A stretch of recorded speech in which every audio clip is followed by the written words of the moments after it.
It's the night of the senior prom, and everybody is there, even Carrie White. The girl no one likes, and everyone makes fun of. The girl who lives in that creepy house with her cruel mother. The girl with the strange power. But tonight, no one will laugh at Carrie. She'll be voted Queen of the Prom. For Carrie, it will be a dream come true. For everyone else, it will be a nightmare. Carrie, a new film by Brian De Palma, starring Sissy Spacek, Piper Laurie, and John Travolta in his first motion picture role. If you have a taste for terror, you have a date with Carrie. Rated R. In a world where podcasts reign supreme, two friends dare to ask, do you even movie? Hosted by filmmaker Henrique David and movie aficionado David D. Neuer.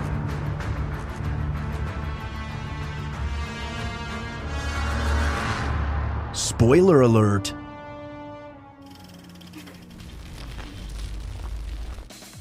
You know, I didn't learn how to swim until I was 30 or 31.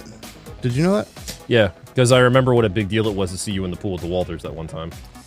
Well, I could stand in that water. Yeah, but you were excited because that was, as somebody as little rich boy over here who grew up with a pool in my backyard. It was interesting to see you swim because like I don't think we had ever really been in an environment that you actually were able to swim. I don't think we were ever really at a place that had a pool except for the Walters.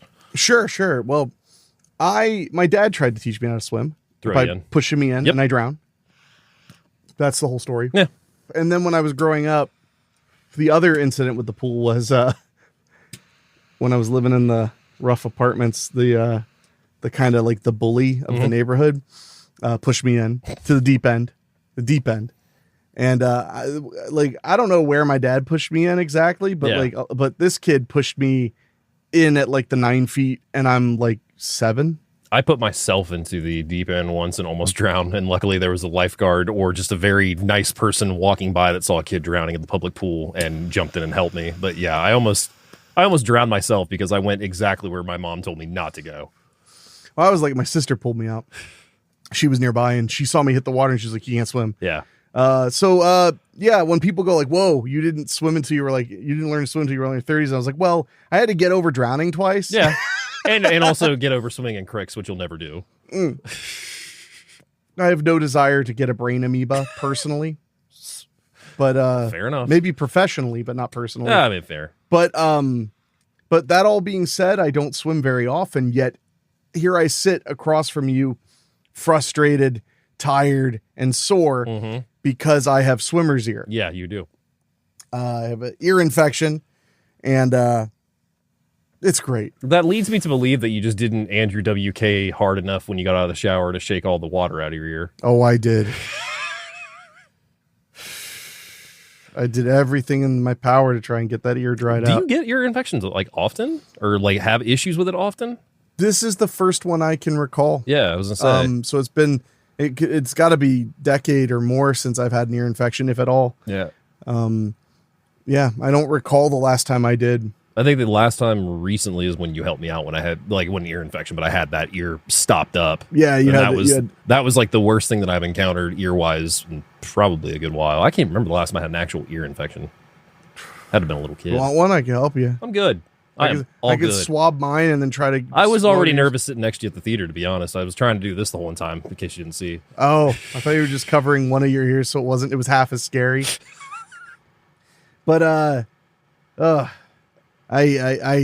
hate this. Yeah, it feels awful. I feel awful for you right now. But on the plus side, David boy, I'm on a bunch of pain medicine. There is that, which is making me feel really weird, which I hate. And we're going to talk about a movie where we're going to have to talk about school a bunch. So, yeah. Oh yeah, there we go. Yeah. Well, in my defense, I I came around to really, really getting excited to talk about this movie because I've always liked this movie, but it wasn't until rewatching it last night that I was just like, this movie actually has a really big place in my life, which I'll get into. So I was kind of happy about that it was just kind of like a rediscovery with this that had been a part of my life for a long time. Interesting. Not Not really. Yeah, it's fair. No. I mean, movies are that way. That's kind of one of the things that I love about them because when I was watching it last night, I took to Facebook and wrote a thing basically saying how people ask me all the time, why do I like movies so much? And the simple and short answer is the movie itself can be a spectacle. It can be awesome. But usually the experiences that people have with them can be even bigger stories, in my opinion, and interesting stories. Like I love hearing people's first time seeing something, how they found something along those lines. Not everybody's story is great. I'm not going to say that, but it's more so just the experiences that we have with films in general can be really, really good storytelling in and of itself. You heard it here first, kids. Dave says some of your stories suck. Some of my stories suck. Oh. Is what it is. You won't burn the mic. I was looking for my phone. I put it right there for you. Oh, this is what happens when I'm all knocked off. Pocket? Nope. IDK, my BFF Jill. Well, eventually we had an email to read on the show. We'll find it. Will we? I hope. It couldn't have gone anywhere. It can't have gotten far. Wow. You didn't put it in the humidor, did you? No. Okay. There's no room in it. Well, wait, you just had it a minute ago, and also that just went off. Yeah, that's fine. You just had it a minute ago because you were checking something. It's got to be near you. This is such a nightmare. That's mine. What? Oh. That's mine. Why am I alive? This is so interesting for the listeners right now. I'm loving this. Where the fuck did you put your phone at? Who cares? I do. This is just gonna be my day. You're not sitting on it, right? Nope. I would notice that. I would think so, yeah. It's all right. This is weird. You just had it. Mm-hmm. That's why I'm annoyed. Yeah, I understand. But don't worry about it, Dave. All right, fair enough. If we die, we die. So my point is I'm trying my best, but I am not batting a very high average right now. What you're saying is I'm going to carry this show tonight. I'm so sorry, everybody. So we are talking about, for those unaware, we are talking about Carrie from 1976 tonight, which, by the way, this was a listener request for one of our listeners' birthday. Nicole L. requested this for us to talk about. And Nicole, I'm really happy you picked this one because it, like I said, has a bigger place than I realized. But before we get to that, we just saw an awesome movie before we came here. We did. No, we did. No, we went and saw Final Destination Bloodline. Yes, sir. Which I guess is just going to help continue the long story tradition of Bloodlines sequels. Yeah, I mean, Hellraiser Bloodlines, Pet Sematary Bloodlines. I feel like there's one more, but I can't remember. I think that might actually be is all, that but that's okay. still a lot. Because I feel like Children of the Corn Bloodlines is just like unavoidable at this point. Yeah, honestly, I'm shocked. And I mean, honestly, Leprechaun Bloodlines would make sense too, in my opinion. You could honestly call that instead of Origins, which was a terrible fucking movie. Let's see. Titles matching Bloodlines according to IMDb. Oh, Wrong Turn 5 Bloodlines. Yeah, that's right. Yeah. And then Hellraiser was Bloodline. Bloodline, yeah. Pet Sematary Bloodlines. Tremors 5 Bloodlines. Oh, fuck yeah, that's right. Jesus, David. Sorry, I just I'm excited. Day of the Dead Bloodlines. That's so okay. Yeah, we are way more than I originally thought. Let's see. That might be it. Wrongful Death 2 Bloodlines Don't coming even know out. what that It's is. it's like a low budget thing. I can't believe how many things we're finding. These say they're coming out, so I don't know if that's true. Those This is don't a count. Commando Bloodline. Wait, Commando is in Commando? It's on IMDb. Everything's a lie there. A soldier returns home from war to be reunited with his fiancée, but not everything goes to plan. If they're doing a Will this direct be his final mission? video sequel to Commando, I don't know how I feel about that. It's a Bollywood movie. Oh, okay, that makes more sense. And actually, a lot of these were Bollywood movies, but that one didn't look immediately like one, so I said it. That's fair. Video game-wise, Assassin's Creed's Bloodlines. Yep, knew that. I think we might find that might be the appeal. Do you want to go into books next, or even albums? Surprisingly, a lot. Am I wrong that that's like? No, that's a lot. I mean, movies? that's a lot. There's not a lot of movies that share the same subtitle. Bloodlines is definitely one of them, though. Bloodline or Bloodlines, for that matter.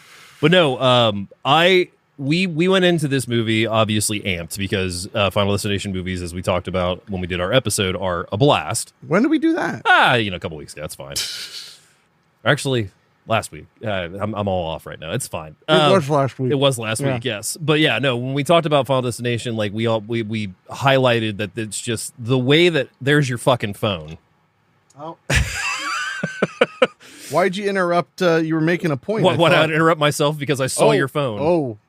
Oh. I don't mean to brag, but my stock purchasing app just informed me I received a dividend from one of my stock holdings. There you go. 32 cents. All right. All mine. All right. No, but Final Destination, there's just a fun that goes along with these movies of how are they going to do it. And this movie did not disappoint with that. How are they going to do what? How are they going to kill people?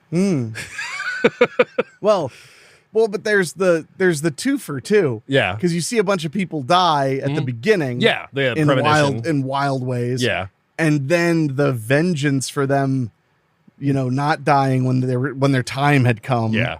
I roll my eyes when I say that because the more I think of how death functions and operates, the more I'm like, you're inconsistent and kind of a dick. I still go back to the whole thing of one having the only instance where death tries to cover its tracks, even though, sucking the water up. It's basically just making it look like a direct suicide versus actually getting involved. Well, it always tries to make it look like an accident at the very least. Yeah. So it does cover its But tracks. I've never seen it suck itself back in that sense.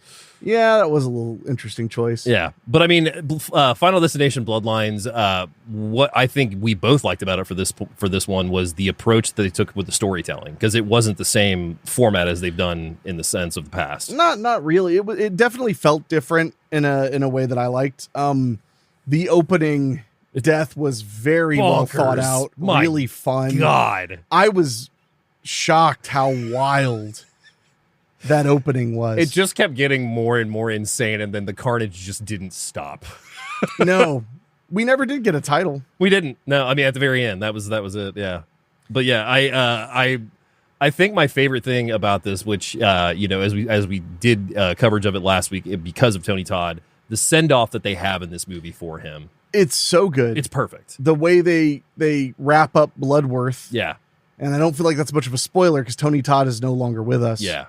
But they went out of their way to get this movie to fit in the world of it, yeah, which I really liked, without it being a straight up legacy sequel or a remake requel thing. Which, granted, I mean, I love the movies most of these movies that are getting legacy sequels. I love. I mean, I've loved what David Gordon Green did with the Halloween ones. Absolutely. I get what they were trying to do with the Texas Chainsaw one. Oh yeah. They tried. Same thing with The Exorcist. Yeah. The Exorcist one was a lot more satisfying as a fan. Yeah. Even if you didn't like the choices, at least they went back I think a bunch. The problem with Texas Chainsaw was you actually already linked it, was they tried to do a 2018 Halloween with that, and it just without winking or trying to make fun of it a little bit or something. They just brought Sally back for friggin' Bupkis. For Bupkis and body count. Yeah, and it's unfortunately, Marilyn Burns. Let me tell you something funny, Dave. Oh no. No. Let me I want everybody to understand something. Yeah. So we've been friends a long time. Yeah. A good long time. I mean, not crazy about, but over 10 over 10 years. Yeah. We've definitely been tight buds 10 years. Yeah. Pretty much. And when I don't know if you realize this, I think I told you this before, but when we did Cinema Wasteland together, because there was one year where nobody could help me with the show, and you volunteered to ride up. And 2019, actually, and that was you were a real mensch for doing that, because it's hard to do conventions all by yourself and stuff like that. But after hanging out with you nonstop so much, that was the first time I was like, Dave, you are anxious, brother, and that's coming from an anxious person. Yeah. It's not a judgment; it's an observation. Oh yeah, and one of the things I noticed was that you would often answer things before my brain process when you weren't ready. Yeah. So you'd be like, yeah. And then I'd be like, all right, well, do you want to go there and grab it? You would grab what? And I'd be like, When you said yes, it was to a question. You know, but it would always be like no, what's the word? Like no fault, no pressure. So it would be like I'm a yes no person. I answer first, and then I actually think about what I said, what was actually asked of me. My point is that like it would be low stakes. That's the term I'm looking for. Like, you know, it'd be, do you want to grab us a couple sodas or something? And you'd answer super fast. It's like, man, we're not even talking about anything important. We're just like, we're going to get something to drink. My point is, when I said Marilyn and I took a pause, it was because I literally in my head was like, don't say Chambers because it's Burns. But I was double checking. I was like, wait, which one's which? Yeah. And then you jumped. It gave me pause because I was like, damn, it's like Dave stole my mistake from me. Marilyn Chambers was actually at Wasteland the very first year I went, and then had passed like 2 weeks later. Yeah.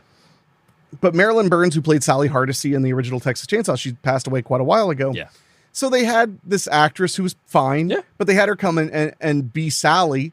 They did almost nothing with it, really. 5 minutes screen time, if that. But then on top of that, like it doesn't have the oomph if it's not the person's back. Texas Chainsaw Netflix was just very tough to enjoy because not even the characters were likable much. That movie, I really wanted to get, because I'm actually somebody that really likes Texas Chainsaw 3D. I do too. And there's a lot of people. We saw it in 3D. And it was a lot more fun in 3D. I saw it in college in 3D. It was the best. I thought we went together. No, we didn't. We didn't. I know we didn't for that one. I was, because that was when I was in college. I went with somebody. Anyway, it doesn't matter. But there were so many people that hated that movie, and I actually really enjoyed it. I mean, given we did get the tease with the carnival that we always joke about that he didn't get to do anything at, but I think Texas Chainsaw 3D is actually a really fun movie. Texas Chainsaw on Netflix was just fine. Yeah. So not to stay on that track, but my point is like, it just didn't really work. So having Final Destination Bloodlines not really feel like a total retread while still being a movie about the same concept. Yeah. I really dug. This might be my favorite Premonition. It was so involved. It was a period piece because the whole concept of Bloodlines is that that the people born of the people who should have died become a part of the domino chain that Death has to clean up. Yeah. My only problem with Death in all of those movies is it's like, okay, Death, so what you're saying is everybody has a time when they're supposed to die. Right. And if they miss it, they've cheated you. So you have to correct that by killing them. Yes. So sometimes when you kill them, it's because you cause like a car crash or an accident, like a mass accident that kills other people. Yeah. So didn't they die not at their time? It's like, well, it was their time, but you didn't know that these people were going to cheat you. So my question is, if you take your own life, does that break the chain or does it just move on to the next person? Well, I mean, I don't know if it breaks I know it would spare you, I get a sense. But no, so it was really fun. I thought the characters were pretty likable. At first, I was a little iffy about the lead actress. I just wasn't sure if I would like her, but I thought she actually played the role like really fun and really subtle. Yeah. Which I think is why I was a little thrown at first, is she was very understated, which at first made me think she was boring. But I didn't feel that way for more than like 3 or 4 minutes. Yeah. Because she really picked up the pace. Well, the movie didn't fuck around. Like, that's what I was about to say. Speaking of pace, for the longest installment at like an hour 48 or something. Yeah. For the longest installment, it booked. It flew by. There were a couple of times I turned to you and went, is it just me or is this movie really flying? Yeah. It was moving and moving and moving. And it was one of those movies that like when the third act started, about halfway through it dawned on me like, oh shit, this is the third act. This is the end, yeah. Like we're almost to the end, probably, maybe. But you're right. I think that it was a great installment. I don't remember the last one being that gory. This was really gory. It was very gory, and also it was consistent with the mythology of the slow build to the deaths is the what it Rube felt like Goldberg to me. Machines of death. Because like I remember 5 having a lot more of boom, is it just and done, and 4 honestly had a little bit of build. I haven't seen the Final Destination in a while, but I remember it having a bit of a slow build with some of those deaths. This one in particular, like I'm not going to spoil it, but the one in the hospital. Oh, yeah, that was really... We were sitting there just be like, I'm just waiting to see what's going to happen. I thought it was going to be kind of dumb, and they did... Well, granted, it's a horror movie. Their logic is always going to be a little flawed. Yeah. They established enough to make it make sense, even if it didn't, it did. Yeah. By basically, I mean, without spoiling, like they took something that can be dangerous and made it way more dangerous, but they explained why. Well, and they also started it outside of the room where everything actually took place. So it was just like you thought once you got in that room that you'd be safe because the thing that broke was out there. And right. Nope. No. Nobody was safe. Nobody was safe. So that was super fun. We also saw what may have been the first example of just vengeance killing from Death. Yeah. Because Death killed someone who wasn't on the list. Yeah. Because they were in the way. They were in the way, literally. So I thought that was pretty solid. Also, I like that there's a fake out death where you find out somebody is not meant to die from this, which means that they just worked in a OSHA violation shithole, I guess. Basically, yeah. Because boy, howdy. That place was a bit crazy. But I do love the Rube Goldberg death machines. Yeah. But I can't help it. Every time Death starts like plotting to kill someone in Final Destination, in the back of my mind, I just hear dun dun dun dun dun dun dun dun. But reminds me of playing Mousetrap. I could definitely see that. But yeah, Final Destination Bloodlines, highly recommended. It's a great close for Tony Todd's character. It's a great inclusion in the series. And like I told you when the credits were going, if this is a conclusion for it, which I guess we'll see, I'd be content with this. I hope it does well, unlike David who hopes it flops. I hope it does well too, goddammit. No, in particular, what they did with Tony Todd's Bloodworth character was really inspired, thought out, interesting. It basically really sweet. It was sweet, and it basically gave his character an arc. Yeah, and humanity. It gave him a lot of humanity that like we really didn't have. Because the thing with Bloodworth that we talked about last week too is just like, is he Death or is he just somebody that is aware of what's going on? And they gave us that answer in this. Yeah. We found out exactly why he knows so much, and it's not just being working in a mortuary. It's beyond that. Yeah, it's so good. It was a really great twist. I tried not to get choked up because his character literally references being terminally ill, and Tony was, which honestly, I mean, he looked. He was on death's door. Yeah, he definitely looked that he was knocking, and his voice was definitely a little bit different too, but he still had that mentality of Bloodworth. He was so emaciated. But so him kind of referencing like it's about going to be my time soon. I was just like, but I was glad they got to give him a send off like that, because it's not like, they could have come up with another Candyman movie in time. I think they when they were developing this, they looked at where Tony was. Yeah. And said, like, we're going to do something with this that's going to be cool for that character. And that's probably why he is in this. This might be a spoiler, but I think that's why he is the only character that is the alum that is back in this movie from the series. I would agree. I think a lot of people are already dead in the series, not in real life. And I think that honestly, the concept with it being a family stalked by death, was a really nice, refreshing take on it. It was. So it wasn't a group of friends where like disparate friends where like, some of them are closer than others and some of them, it was very different in that vibe. Yeah. Cause I mean, honestly, the first 4 movies are friends. I don't remember the premonition of the 5th one really well. I'm really rough on the 5th one. I have not seen it in a good bit, but the one thing they blew it on though, they should have said it on Thanksgiving or Christmas.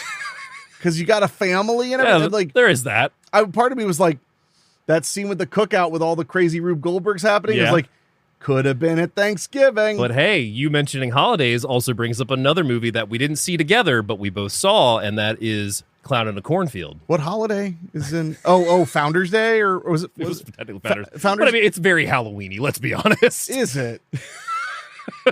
No. I caught Clown in a Cornfield day before you did. Yep.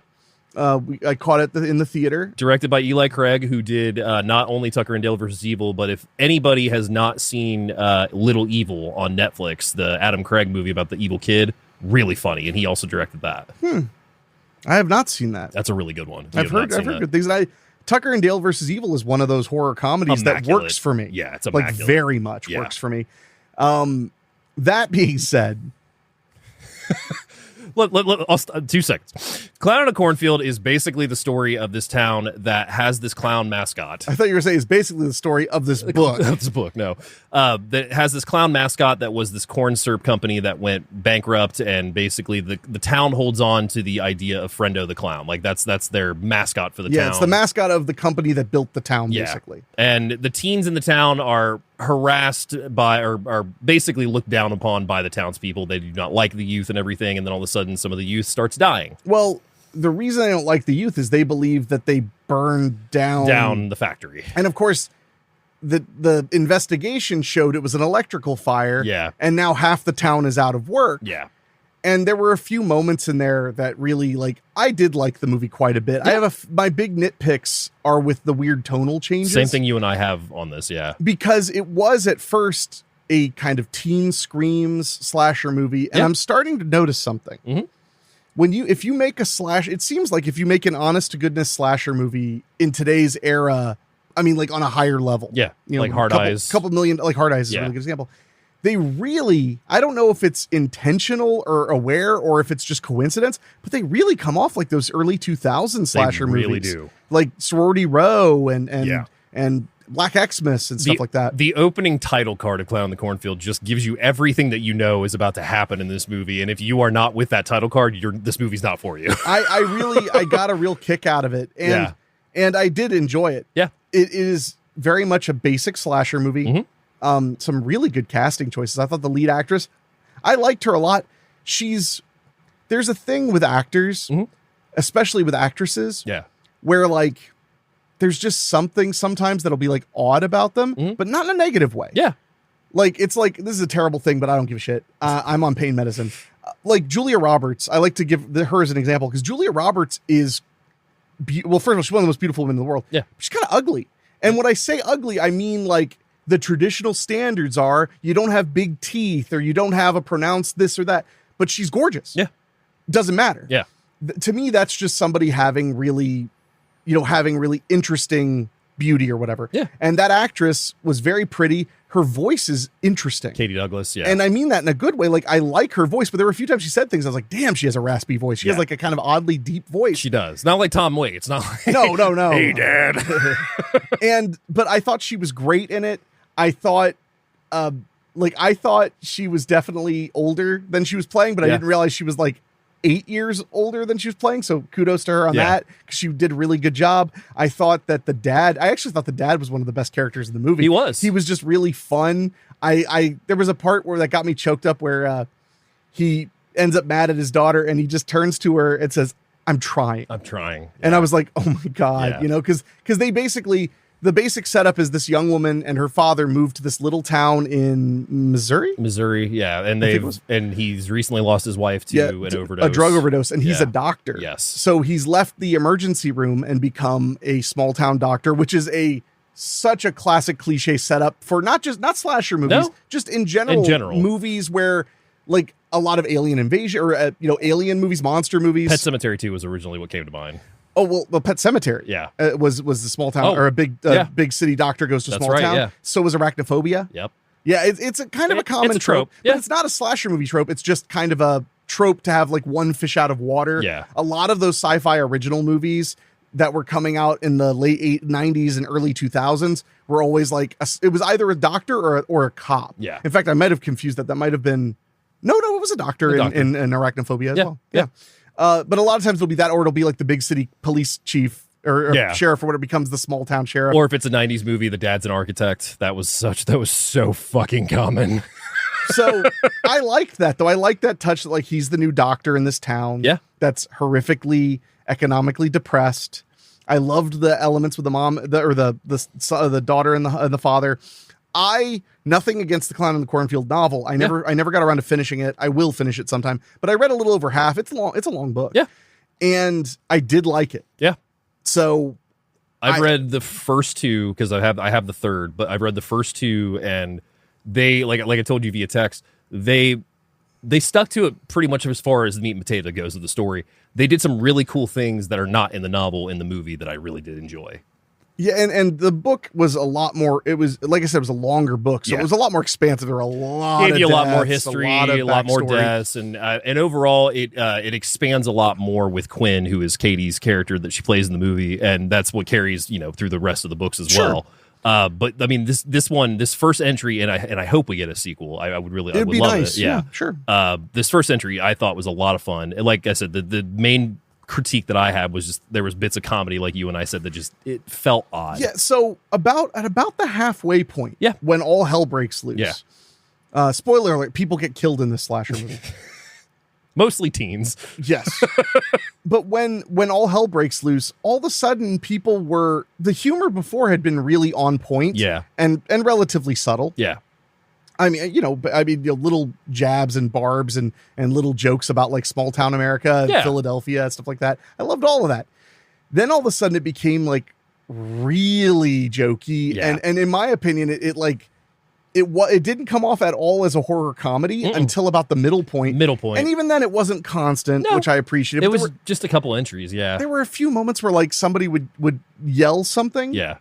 And I would just be like, what? The scene when Dad fights back was one where I was just like, this is weird. I thought the first half of how he fought back was good, but Yeah. then when he's basically cracking a joke as someone's dying, and yeah. he's a doctor, I was like, all right, that's a little hefty. Because, I liked the first part, but then it got way too jokey. And Yeah. there was also a part where somebody's dying and they're like, I hate you. And then the killer's like, I hate you too. And I was like, that's funny, but like, and It's wasn't weird. But it wasn't just the place of the humor, because there's a part where she basically says a line, that's a lot of friendos. Shouts the But line. she screams it to her friends, like, and all I could think was like, that line would be great if she'd like said it to her, if she'd just been like, that's a lot of and I'm friendos or whatever. 90% sure it's in the book. I just can't remember if she does yell it in the book or if it is internal monologue. But yeah, I thought Clown in a Cornfield was a lot of fun. It's currently in theaters right now. I don't know how long it'll be in there because it seems like it's a smaller release. Yeah, and it's doing okay. Yeah. It's made a few $1 million, which, I mean, I'm assuming that movie probably cost around $1 million to make. According to IMDb, no budget listed. No, they're keeping that. They're keeping that quiet. Yeah, but it is going to be hitting Shutter as well too because it is a Shutter film. It had a lot of production companies at the beginning of that one. Yes, it did. So no, but Clown in the Cornfield. All that to say, when I'm the reason I'm picking it apart is because I enjoyed it so much. So the things that didn't work for me stick out a little bit more. Yeah. But overall, it was really fun. It was a slasher movie through and through. Shout out to Will Sasso though. I thought Sasso was great in it. He plays the sheriff. Yeah. I was amped when Will Sasso walked up to the table at the diner. The first thing I did was turn to Rachel and went, that's Will Sasso. Yeah. And she was like, Who? Yeah, okay. And I was like, So no. See Clown in the Cornfield. If you are a horror fan, try to see it in the theater. Yeah. But I also want to mention, I saw a movie that is not doing very well in the theater. Yeah. I went to the movies a bunch recently. You did. I caught Fight or Flight, starring what's his name? Hartnett. Josh Hartnett, who had just done Trap last year, I think it was, which I really liked. Trap's really good. And it's about a former operative for the government who ends up on an airplane trying to capture this hacker. Yeah. And he finds out once the plane is in the air that the entire world found out the hacker was on that plane, and there's a $10 million bounty for the hacker. And nobody knows the name of the hacker or anything, like what they look like or anything. So they're all trying to figure out who's the hacker on this plane. But it was like, it had a little bit of a Bullet Traininess, except in Bullet Train, there's like 8 killers in a giant train. On this one, more than a third of the plane is killers. Yeah. And the way it opens makes it's one of those things where they do the whole, like, they show all this chaos and then it says like 6 hours earlier. Mm-hmm. But like the chaos, like as you're watching, you're like, okay, that's ridiculous. Okay, what are they? No, literally, because like it's not a big spoiler. It's literally the first 2 minutes of the movie. Yeah. But like you see like people fighting. At first, you know what I thought it was? I thought it was going to be like mayhem on a plane, like a drug was going to go in the air. And I went in completely blind. I didn't know what it was about at all. Sometimes the best way to go. So I thought maybe it was going to be like something in the air was going to make everybody go crazy on the plane or something. But like, so they're all like fighting and like people are getting like stabbed and punching. It's all in super slow motion. Yeah. Then you look over, they pan over and there's like these 2 women dressed like kung fu like martial artists with like their ponytails and everything. Yeah. And they're like throwing kicks. And I was like, what the? And then it pans over and somebody throws a chainsaw at the crowd. And then it's like 6 hours earlier. Yeah. And I was sitting there alone. I was alone in the theater. I saw a 10 p.m. show on Tuesday night by myself. And I was laughing so hard, I was like hearing it go reverberate in the room because I was like, Yes. Yeah. So if by some chance, when you're hearing this, where you are, they still have it in the theater, go see it. Go see it. I wish it hadn't just gotten dumped the way it did. Yeah. Because it was a hell of a lot of fun. Yeah. And I don't know what happened, why it didn't get a real boost. Like, I literally found out the movie existed when I was looking to see what was showing. That happens I'd never sometimes. seen a trailer at all or Yeah. anything. But that blows my mind because we go to the movies like almost always, every week. Yeah. We nearly always go to the movies. How do we miss a trailer? I do not know. Because it's not like it was a trailer for like a little kids movie because we were only seeing horror movies. I mean, it was a bloody, violent action movie, and all we were seeing were bloody, violent action type movies. But yeah, I really want to put that out into the ether that like, if you have a chance, go see Fight or Flight. It was really great. And Josh Hartnett, really underutilized. Like, this movie showed me, wow, he's capable of a lot of great. I mean, I've always liked him. Yeah. But man, he's good. Yeah. He's really, really good. No, I'm very excited to check that out. So. No. Too late. Damn it. Carrie from 1976. Oh.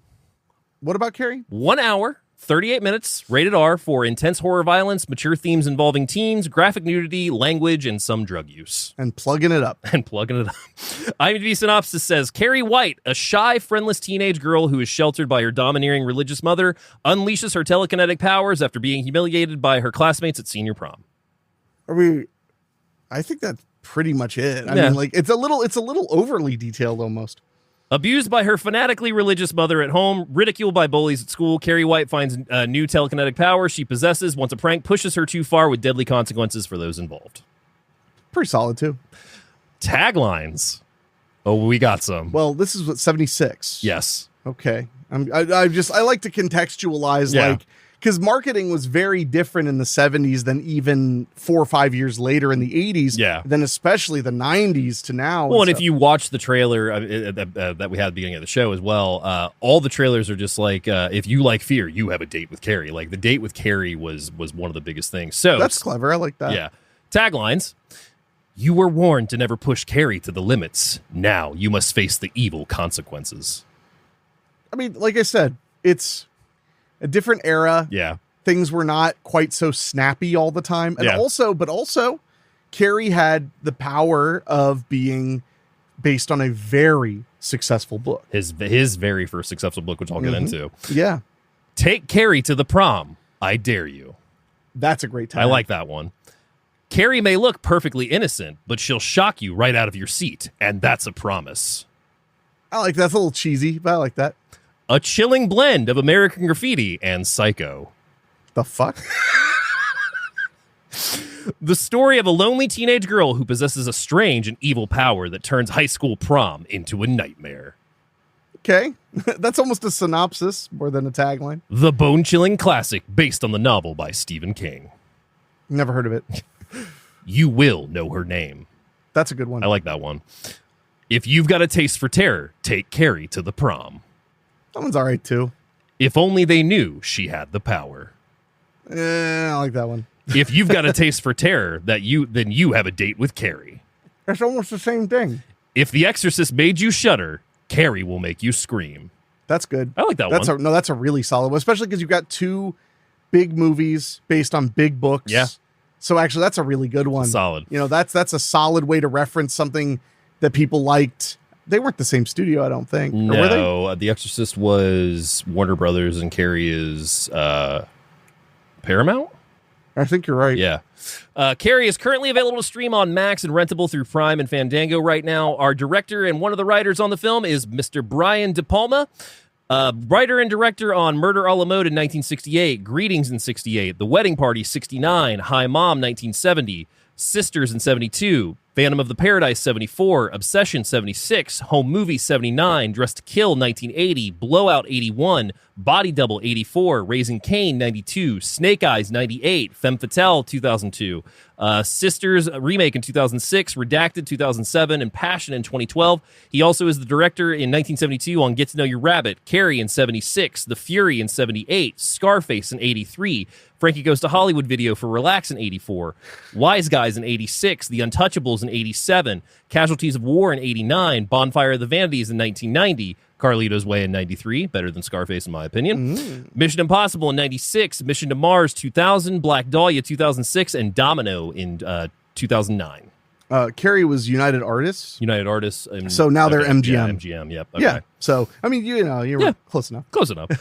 Writer on the film as well for the novel is Mr. Stevie King. He gets his start with Carrie as a writer in 1976. Goes on to do Salem's Lot, The Shining, Creepshow, Cujo, The Dead Zone, Christine, Children of the Corn, Firestarter, Cat's Eye, Silver Bullet, Maximum Overdrive, Stand By Me, Creepshow 2, Return to Salem's Lot, Running Man, Pet Sematary, Tales from the Dark Side, The Movie, Graveyard Shift, It, Misery, Sometimes They Come Back, Golden Years, The Lawnmower Man, Sleepwalkers, The Dark Half, Tommy Knockers, Needful Things, The Stand, Shawshank Redemption, The Mangler, Dolores Claiborne, Langoliers, Thinner, Quicksilver Highway, The Night Flyer, The Shining, Trucks, Apt Pupil, Storm of the Century, Rage, Carrie 2, Green Mile, Hearts in Atlantis, Rose Red, Carrie, Dreamcatcher, Secret Window, Salem's Lot, Kingdom Hospital, Riding the Bullet, Desperation, Nightmares and Dreamscapes, The Mist in 2007. I'm stopping at 2007, 1408 as well. So first of all, I'm on pain medicine. Yeah. And you just spoke the fastest I think I've ever heard you speak. Probably. So number one, did he actually have anything to do with Carrie 2 other than characters? Characters. So was that one in Lawnmower Man you just being a dick? Yeah, I mean, there's several in there, me being a dick. A lot of them. Well, Lawnmower Man was supposed to be based on a short story, but they didn't use it. There is apparently, from what I found on IMDb, I don't know how widely available it is, but there is a 20-minute short that came out like 5 years after that short story. That was one of his, out. like, what were they called? Dollar Babies? Or, Yeah, Dollar Babies. Where Stephen King, I think he still does this, will option his short stories to film students yep. for $1, I believe it is. So you send Steve King $1 and you have the right to make your college short based on it. And I've heard that it's pretty good for what college it is, short. Yeah. Other writer on the film is Lawrence D. Cohen. He gets to start writing Carrie in 1976. He pens the screenplay, then does Ghost Story in 81. Have you seen Ghost Story, by the way, based on the Peter Straub novel? Oh, yeah. I like that Ghost movie Story. is fucking wild. It's a good one.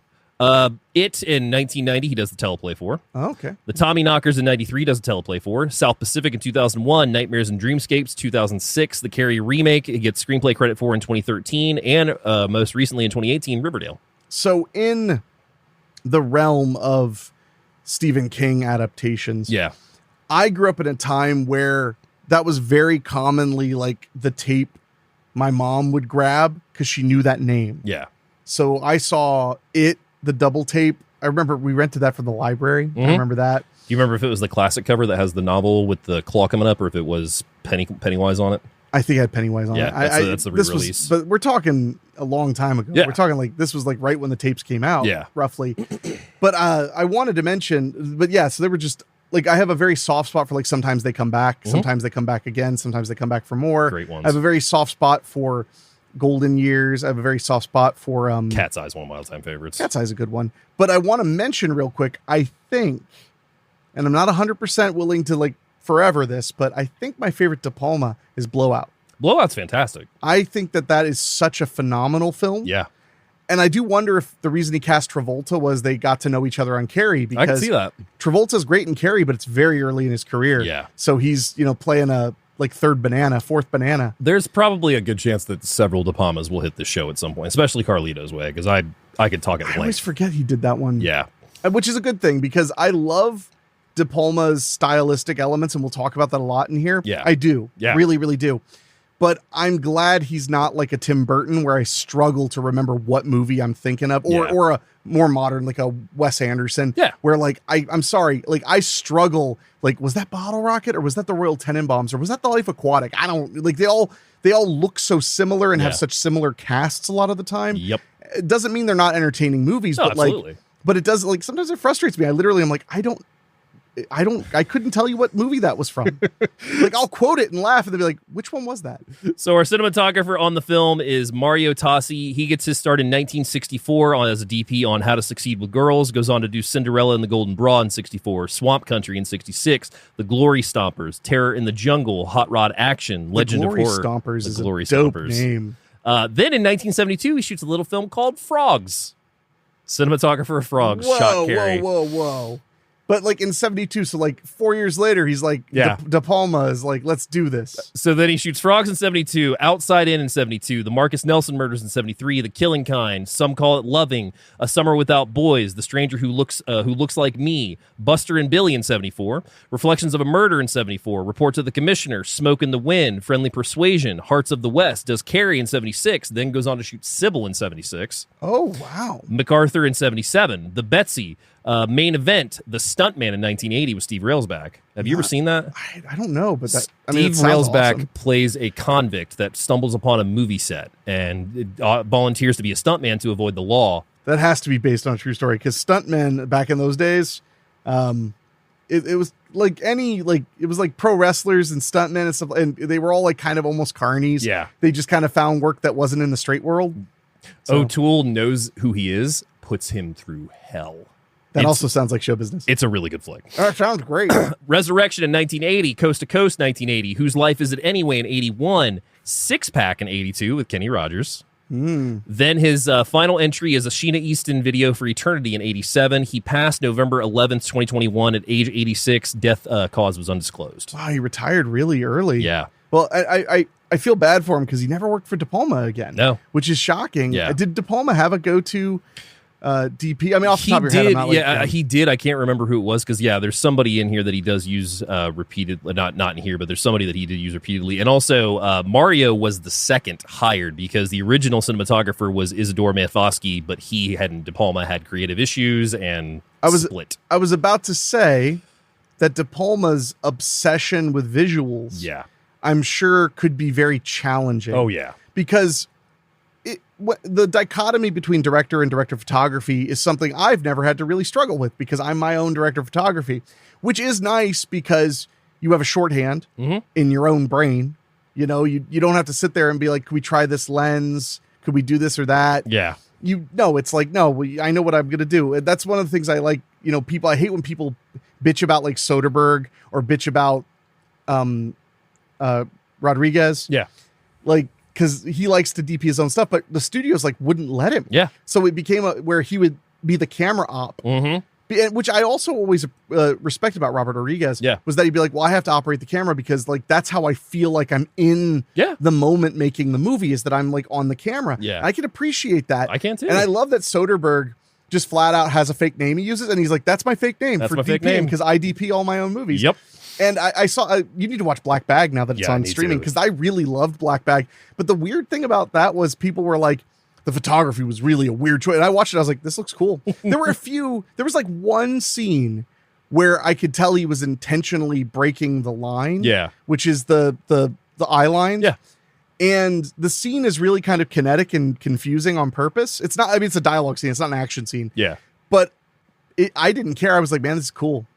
That is so. I just want to mention that, like, I can only imagine what it would be like to be De Palma's DP. Oh yeah, because De Palma's over there, like, he has a very specific idea of what to do with lenses. He's very into split diopter photography. He's very into doing split screens, and things like that. And that's all stuff that you really have to plan heavily. I mean, I've worked with a split diopter a few times, and I'll talk about it more when we're kind of like talking about some of the great shots in the film. Yeah, there are plenty of them, but it's a tough lens to use. Granted, I use it on like short schedule movies too. So it's like the fact that you have to move everything to line it up. Christmas presents, was that the first time you used it? Because I feel like that's when you showed it to all of us. Well, I discovered something, David. For years and years and years, I always heard about split diopter this, split diopter that. What actually made me aware of split diopters was I was watching some piece of media about Star Trek, Deep Space Nine. Yeah.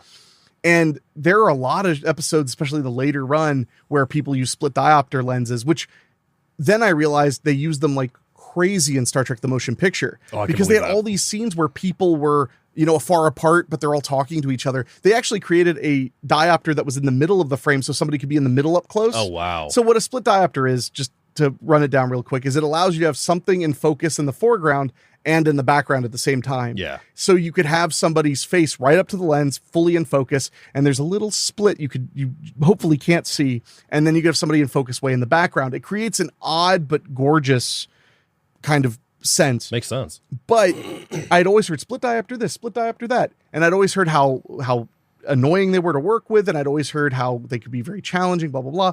Well, one day I found out as movies started being shot on digital photo cameras and stuff, people were using interchangeable lenses. They were using different types of lenses, but they accomplished the same things as a cinema lens. Yeah. So I was poking around one day and I found this thing called a split field adapter. And I was like, what the hell is a split field adapter? So I looked at all the tutorials. It's a split diopter.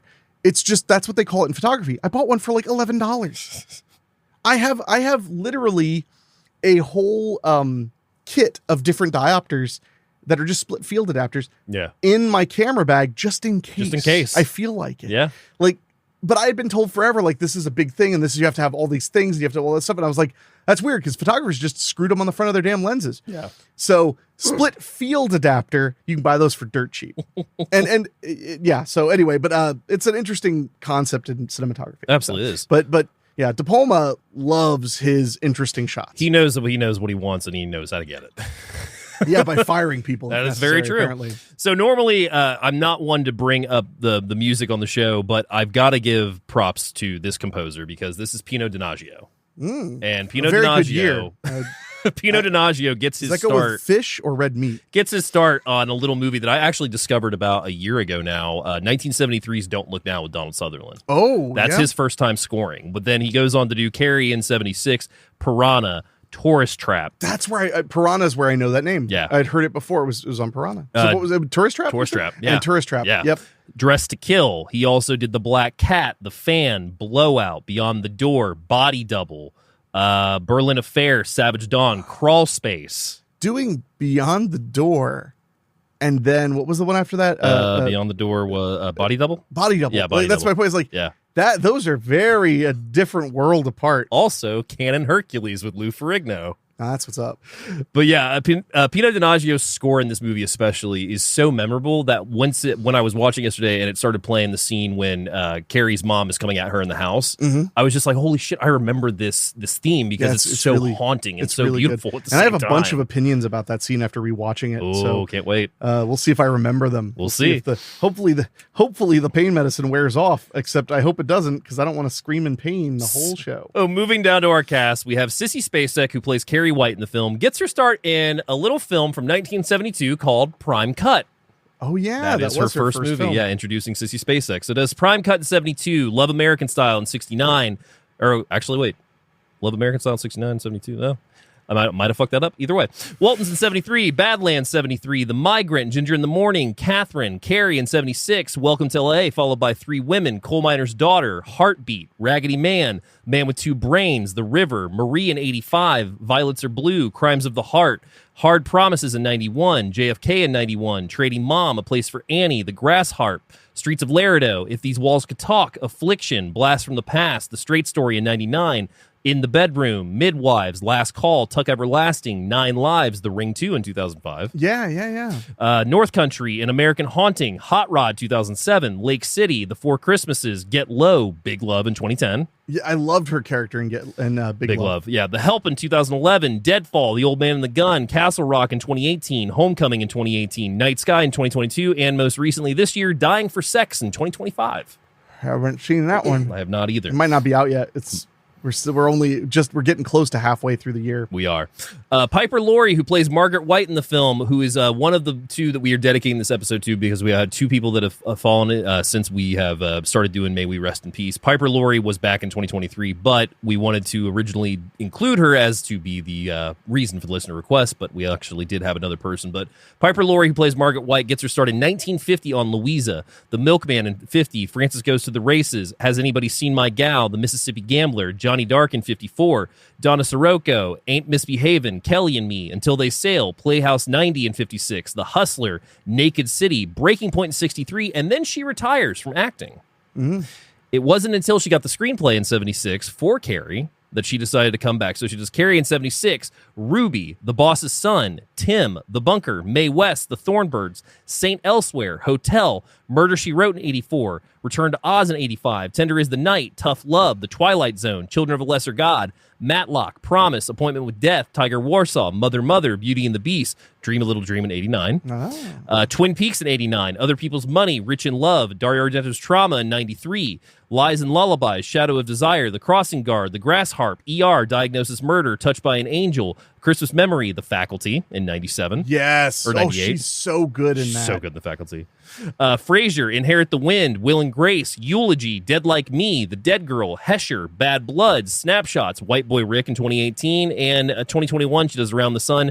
She passed back in October 14th of 2023, 91 of old age. Wow, 91. 91. Now, that's wild. I didn't know that she had retired. She had and retired. then Carrie brought her out. But Carrie didn't just bring her out of retirement. I mean, it brought her back to a full-blown career. So I will talk about it in the trivia, but she thought it was a comedy. So originally when she was shooting her scenes as the mother, she was going even more outrageous, and De Palma had to pull her aside and be like, Piper, this isn't a comedy. Like, you're a terrifying character. Like, you can be over the top, but like you have to be over the top, restrained as somebody that is mentally unwell. Wait, Carrie's not a comedy?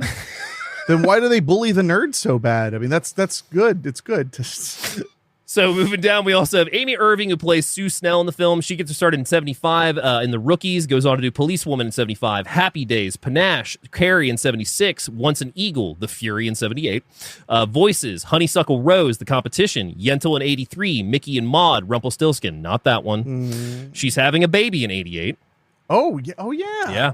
Yeah. Crossing Delancey, The Velveteen Rabbit, Casualties of War, A Show of Force, An American Tale, Five Goes West, Benefit of Doubt, Kleptomania, Carried Away, I'm Not Rappaport, Deconstructing Harry, One Tough Cop, The Confession, Rage, Carrie 2 in 99, Spin City, Bossa Nova, Cop, Traffic, 13 Confessions About One Thing, Law and Order SVU, Tuck Everlasting, Hide and Seek, Alias, Adam, House, 0 Hour, The Good Wife in 2015, Unsane, speaking of Soderbergh in 2018. Oh, yeah. I liked Unsane. Unsane I need to revisit that. It was good.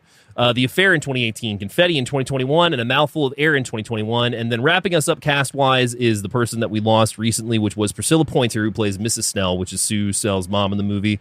She gets her start in 1954 with The New Adventures of China Smith, goes on to do NYPD, The High Chaparral, The Name of the Game, Death Takes a Holiday in 71, McCloud, Where the Heart Is, Adam 12, Camera 3, Rockford Files, Kojak, Cannon, Harry O, Policewoman, City of Angels, The Great Texas Dynamite Chase, Phyllis, Carrie in 76, Nickelodeon 76, Barnaby Jones, 3,000 Mile Chase, A Killing Affair, Looking for Mr. Goodbar, Mrs. Columbo, The Onion Field, Knots Landing, From Here to Eternity, Honeysuckle Rose, The Competition, Lou Grant, Mommy Dearest, Judgment Day, Mysterious 2, Goodbye Cruel World, Dallas, Quincy M.E., The A-Team, Twilight Zone the movie in 83. Okay. She is in the Kick the Can segment.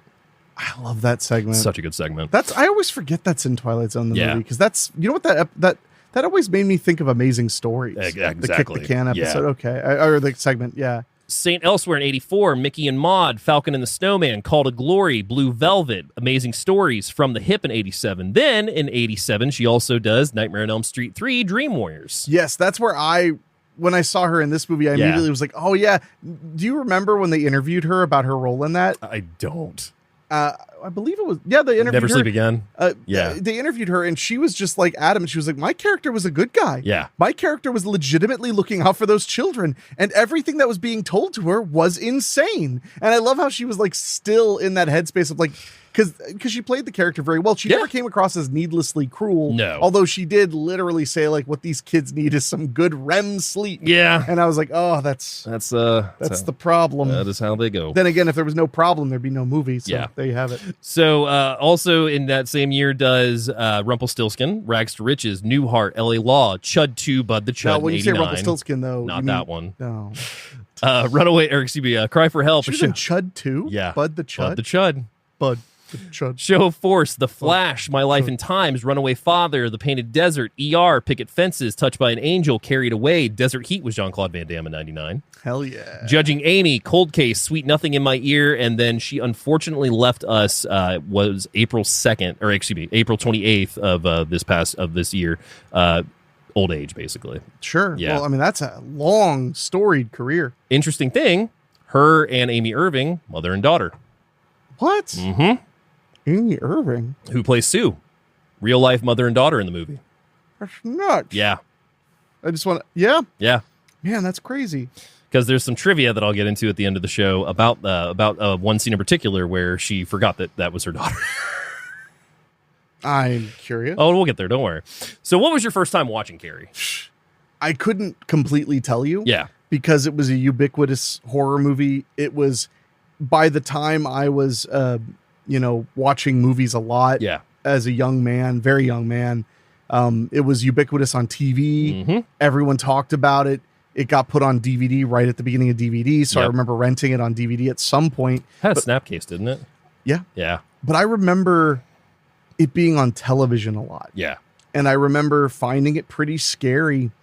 And I wish I could really remember watching it on TV, like on 4x3 TV, because it was a De Palma movie with all these crazy. I might have seen it on Monster Vision. I could believe that. I could absolutely believe that. Might have been one. That might have been the first time I watched it all the way through. Might have been on Monster Vision. Yeah. And I bet we could find the countdown or the drive-in totals. It's always been just a ubiquitous part of horror history that Carrie is a scary movie. It's brilliantly directed. Sissy Spacek is incredible, phenomenal as Carrie. Yeah, that was a career, establishing film for her, and it's one of those movies that my memory of it, maybe because I first saw it on television, is not that accurate compared to when I revisit it. I'm like, man, this movie's meaner than I remember. There's a lot of nakedness. Yeah, and especially in the opening. And I want to talk about that when we start up, because I think the opening is so clever. Mm-hmm. But that was a movie that just always existed. Oh yeah. And I feel that way about a lot of classics if they're like earlier than 1980, because, really noticing movies for me would have been 1990, 91, 92. Yeah. I was really into the Teenage Mutant Ninja Turtles movies. I was really into Terminator. Those things were just hitting, but there were a lot of movies that were just always around, and Carrie was there. Yeah. What about you? Same thing for me. This is like I said at the top of the show, rewatching this last night opened up a part of my brain of really deep diving into how long this movie's been in my life. And it's been in there a long time, because Carrie was introduced to me by my parents because it was on TV. And naturally I would watch TV with my parents, and like if something, was coming on, the movie that wasn't good, they would either change the channel or like tell me to hide my eyes. I remember distinctly my parents both sharing with me how much Carrie scared them when they saw it in theaters. My dad, born in 1960, so he would have been like right around 16 when it came out, is not a horror fan by any, you know this. Like, my dad's not a horror fan by any stretch of the imagination, but there are two movies to this day that I can still get him to watch, which is Carrie and Jaws.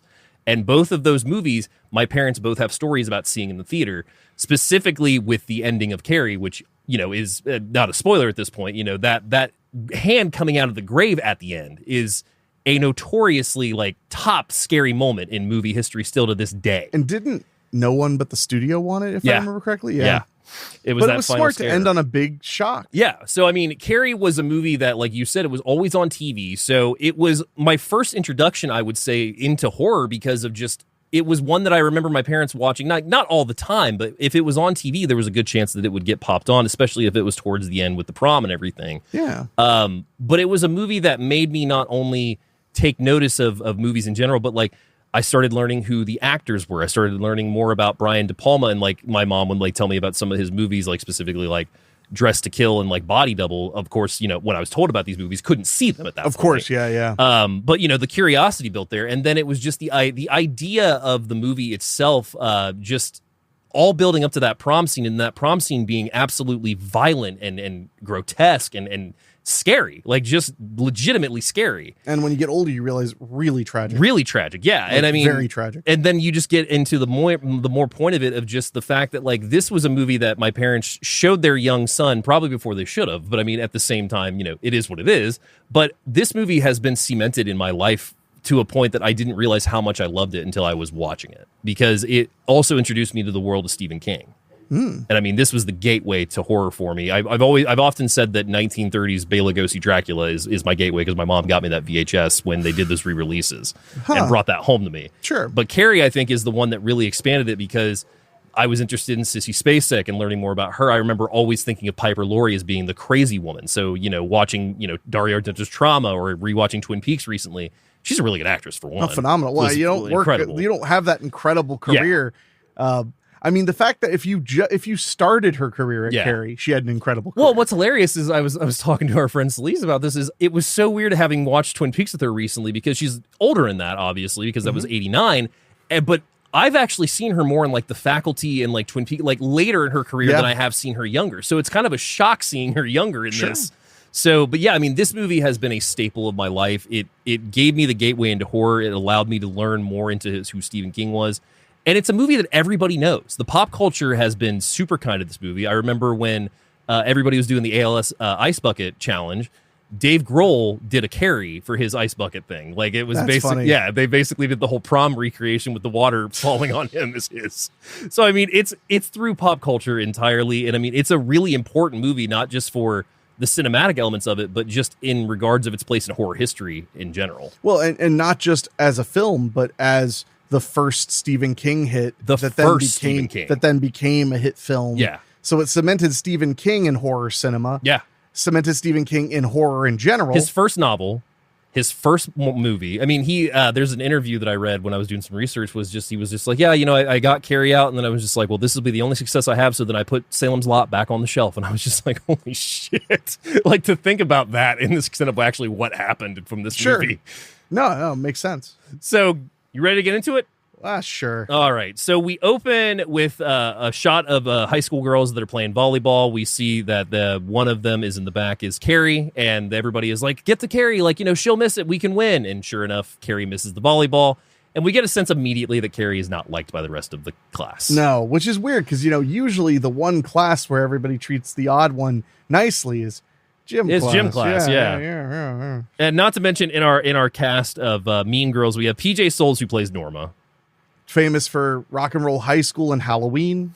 Nancy Allen, who plays Chris. Famous for RoboCop, Dress to Kill. Yeah. And she's phenomenal in this. Yeah. And then Amy Irving, who is kind of a mean girl, but then comes around, I guess. Like, she rolls with that crowd, but then doesn't really want to. Yeah, she's kind of the odd...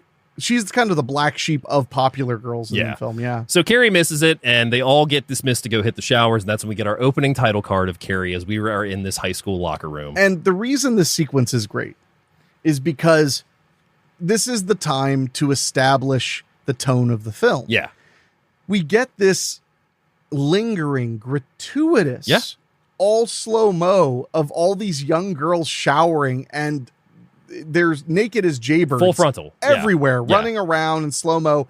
The music is very soft and cutesy. It kind of almost felt like that was where horror was going. It was a lot more gratuitous nudity at that point. It's kind of funny, though, because as they're running around and being young and naked and free and carefree, we see Carrie, and she's taking a shower, and she's enjoying herself. She's enjoying the hot water. She's soaping herself. Again, very gratuitous. Very, like, eyeing a young woman. And then as she goes past her thigh and comes back up, there's blood. And I think that is an incredible, not only symbolism of what blood would come later, but also it's such a great rug pull where we go from this cute moment that would be fluff in any other movie. And then it's like, well, actually, Carrie gets her period for the first time. Because of her mother being extremely religious, she doesn't know what it is. Has no idea. Starts freaking out immediately. She thinks she's dying. And the girls react like any kindly high school girls and start making fun of her, yelling, plug it up. And not to mention, when Carrie approaches them, she's freaking out to the point that she's actually like touching them, like, help me. And also like has the blood, and they're like, oh God, you get that off me. And then I think it's Chris, rips like the door off the tampon machine and just hands them out to all the girls, and they just start throwing them at her. And I want to say, so years ago, I had this girlfriend who just, through the unluck of the draw, she went through puberty starting at 9. Oh, wow. Very young for a woman. Yeah. And she thought she was dying. Yeah. Because she hadn't even gotten to, like, it was another year, and then they were going to tell them about it ahead of time. I remember when they separated the boys and the girls to go learn about puberty, and we were like 10 years old. Just around the corner. What was that? That was the song we had on our video. Oh.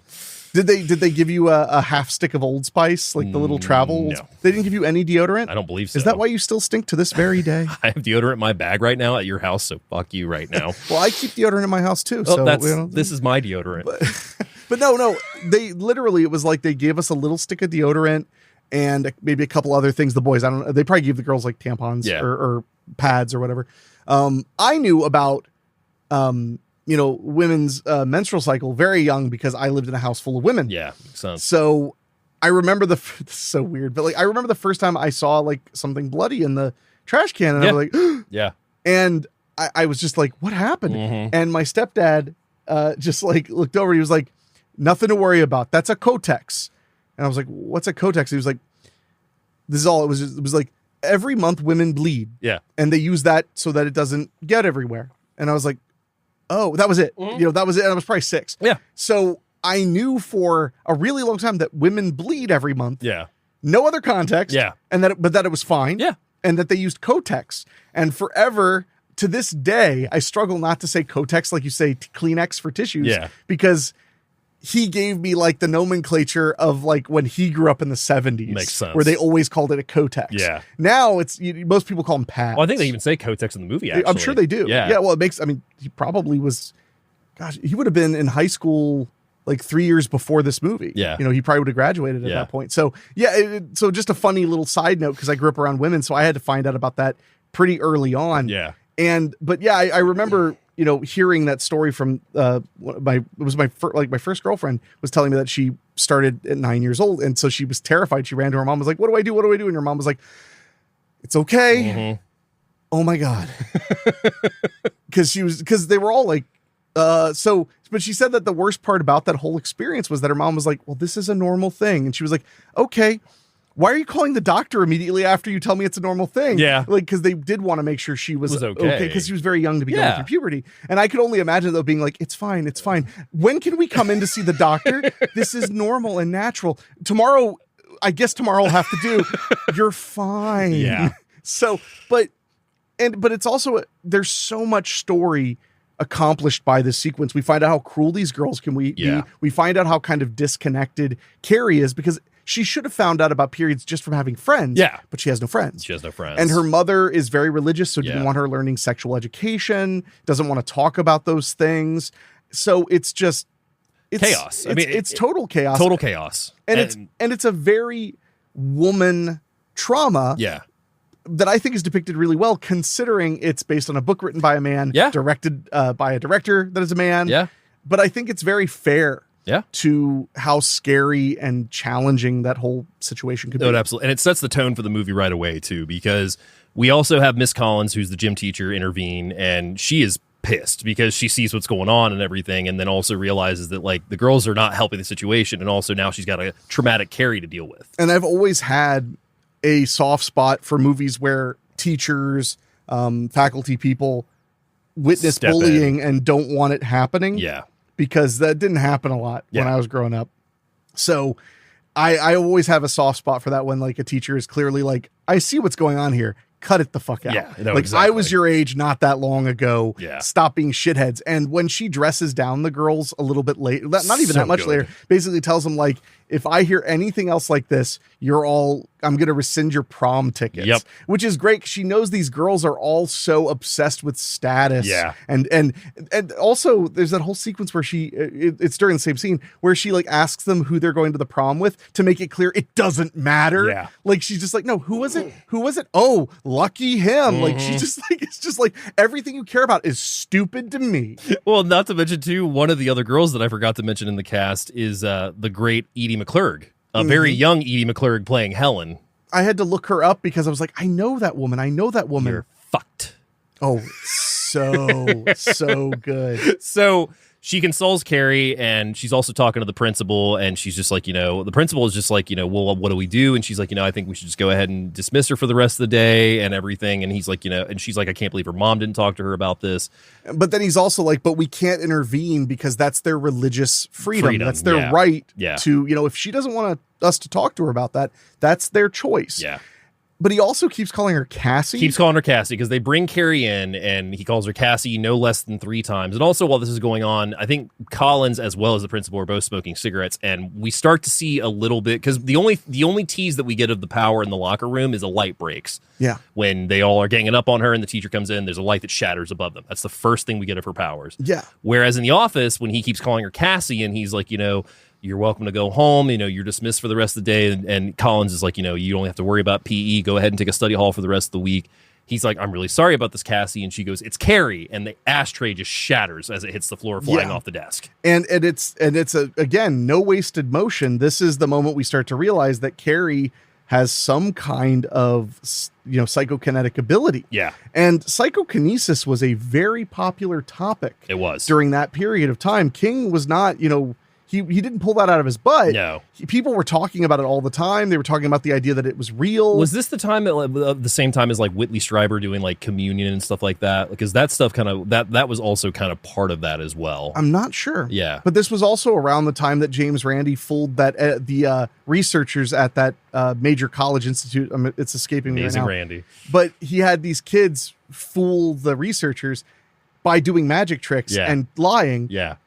But the best part of that whole thing, because there's a whole expose, which I really recommend on the podcast World's Greatest Con with Brian Brushwood, where they talk about not only how that all went down, but the untold side, which was how bad those kids felt for fooling them. Yeah. But Randy had them make an agreement that they would cheat to do anything they could, but if they were ever asked, are you using trickery? Are you tricking us? Are you whatever? Yeah. If they were ever asked, they would go, absolutely, I am. Yeah. Like, I am a magician, or I'm a kid who wants to be a magician. They never asked them. No. For years, they would come and do these studies and cheat and lie. At one point, they broke in to the laboratory to see what was hidden in a box that they were going to be asked to They broke in. But every time they'd be like, so you saw this? And they'd be like, yes. But nobody ever said, like, are you lying? Did you cheat? Yeah. Nobody ever asked. Because they all wanted this thing to be real. Makes sense. So psychokinesis was a big thing. In fact, around the 70s and 80s, a really popular explanation for ghost hauntings, especially poltergeist hauntings, was, I think they even mentioned that in Poltergeist. They're like, maybe I think they even say like one of the children could have telekinetic or psychokinetic power. That's the other thing. It became telekinetic later, but it was psychokinetic early on, and I kind of bounced between them. But that was another thing. People used to claim that like maybe it's not poltergeist, maybe it's that like the young children have psychic abilities. Yeah. Which is great. It's like maybe it's not a unicorn, maybe it's the Loch Ness monster. It could be. So Carrie leaves school after the ashtray breaks, and she's walking home, and there's a kid on a bike that sees her, wheels back around, crazy Carrie, and then the bike just flips over. Yeah. He gets dumped. And that's when you start to notice like, that it's her emotional state, as her emotional state jumps, she's able to focus this power, not really intentionally, but in a general Anytime direction. she whips around in this movie, you're in trouble. Yeah. Because her eyes will direct everything right at you. Yes. So, but then at this point, we also meet her mom as she goes to Mrs. Snell's house. And Mrs. Snell enjoying her soaps in the afternoon, having a nice little cocktail. I like that because I know what you mean by soaps, but like my brain, when you say enjoying her soaps in the afternoon, I just imagine like a little plate of tiny soap slices. Very almondy. Very good. It's like Housewives were bored, bro. She's like, my doctor won't give me Quaaludes anymore, so I just treat myself to a couple little soaps. So Margaret comes to the door and is preaching her Jesus stuff, and immediately Snell is just like, she's known. Like, they know about Carrie's mom in this neighborhood. They know who she is, and they know that she's a little wackadoo. Yeah. But for the credit, gives her attention and is just kind of like even joking with her a little bit, because I can't remember what she says specifically, but it's something along the lines of like the kids will be led to damnation. And she's just like, I'll drink to that, and then puts her glass down. Because she's like, oh, I've just outed myself that I'm drinking booze at like 1 p.m. or something, or noon. So that's when oh damn it, I'm blanking on her name. What's the daughter's name? Is it Sue? Yeah, Sue. Sue comes home, and by this point too, she's just like wanting to get Margaret out of her house. So she's like, I'm going to give you $10 to the church. Yeah. And it's a great scene, a great way to establish her, and a great way to establish her before we see how she and Carrie interact, which is very complicated. Yes, because it doesn't come off complicated until you think about it. Yeah. It's one of the situations where we see her in her element of people, of just like being out in the open, but like behind closed doors of that house, whole nother story. Well, but here's the thing about her mom, because her mother is obviously a religious zealot. Yeah. Very intense about all these things. And one thing I thought is really, she's very big about like Carrie shouldn't be around boys. She'd do all these things. And there are parts where Carrie stands up to her and it's just like, what do you know about and all this stuff? And I'm just thinking as an adult now looking back, I'm like, well, your mom knows something about guys lying, because she has a daughter and no husband. Yeah. Like she's clearly been there. Again, we'll get there, but her final lines to Carrie before all that shit goes down at the end, I really hit me last night watching it, because I don't know if it was I never really paid attention to it, which is entirely possible. Well, her character's so much. Yeah. It's easy to miss the nuance. Yeah. So she ends up Carrie gets home, and she's upstairs. She hears the phone ring, and her mom answers it, and she knows immediately what the call is because it's the school. Of course. And her mom is just like, I know you're listening. Come on down. And Carrie goes to her mom, and she's just like, why didn't you tell me? And this just breaks out into a whole thing of her slapping her and telling her that she's dirty and that she needs to ask for forgiveness and go into the prayer closet. Because there's, much like our movie Cobweb back in October, they have a little secret room in the kitchen, and it's a little closet that she locks her in basically to ask forgiveness. That has not a Jesus statue, but it's a very weird looking statue that we see at the end of the movie. It is a Jesus statue. It's not. Actually, my trivia, it's not. What, are we talking about the statue that's nailed to a cross? Then it has the arrows. Yeah. How's that not Christ? It's not Christ, apparently, in the notes. I'll get to it. Yeah, I would love to know who that is then. It's a saint of some kind. I mean, that would make, they did crucify some people who became sainted. But yeah, she goes into the closet and is in there for a time being. Her mom's outside praying and then comes out and they pray together. So, I mean, that's basically the first scene they have together. And while Carrie's mom is insane, it is worth mentioning. You got to feel a little bad for her mom because look at it from a take away all of the context you have initially and think about this. Her mother deeply believes in all these, heavily religious beliefs. Yep. On top of that, she has a daughter who has psychokinetic powers. Yeah. This woman, of course she believes in the devil and stuff. Even, I mean, so not only is she living this life where she's like, that must be the devil in my daughter, but then it's also that element where it's like, her daughter's all she has in the world. Yeah. And she doesn't want to get rid of her. Well, and there's one thing that I'll say about the 2013 remake, because I was not a big fan of it. I love Chloe Grace Moretz, and I thought she was a great casting for it, but that movie in particular, I just had problems with. But one of the things I really did like about that movie, and I believe it is in the book, I have not read the book, but I've read synopses of it and also read one before the show as well. There is an opening in the 2013 where it's Julianne Moore as her mom, and she's laying on the bed, and she knows that she's pregnant, and she wants to get rid of it, and she gives herself an abortion with a knife. But then Carrie still survives. I think that is in the book. I think it is too. So I think that just sounds so Stephen King. Yeah, but I think once you know that, which because it's not present in this movie, obviously, and I mean she says it a little in that ending, which like I said we'll get to. But but at the same time, I think having that premise kind of gives the idea that her mom thinks that she might be something from Satan at this point. But to twist it even more. She could be. Because the movie, she could be. Because the movie isn't about where the powers come from. Yeah. It's about the fact that she has them and just learning them. Yeah. For all we know, Carrie is literally an agent of the devil that doesn't know it. And it very well could be. Kind of like how Damien doesn't really know. He just is who he is. Yeah. Granted, he's immensely evil, but it takes a while. Yeah. At first, he's like, why are these things happening? I'm just a kid. Yeah. I'm just doing whatever and this and that and this and that. And as things progress, you realize it. So, Carrie could literally be the devil, the Antichrist with these powers. And that's why I feel bad for her mom, because her mom is insane. But also, I wonder, how far was her mother driven insane? How long was little Carrie moving things with her mind and her mother being like, you can't do that. You must never do that. You can't be a friggin' witch, basically. Did the 2002 TV movie go into her younger a little bit more, or am I misremembering?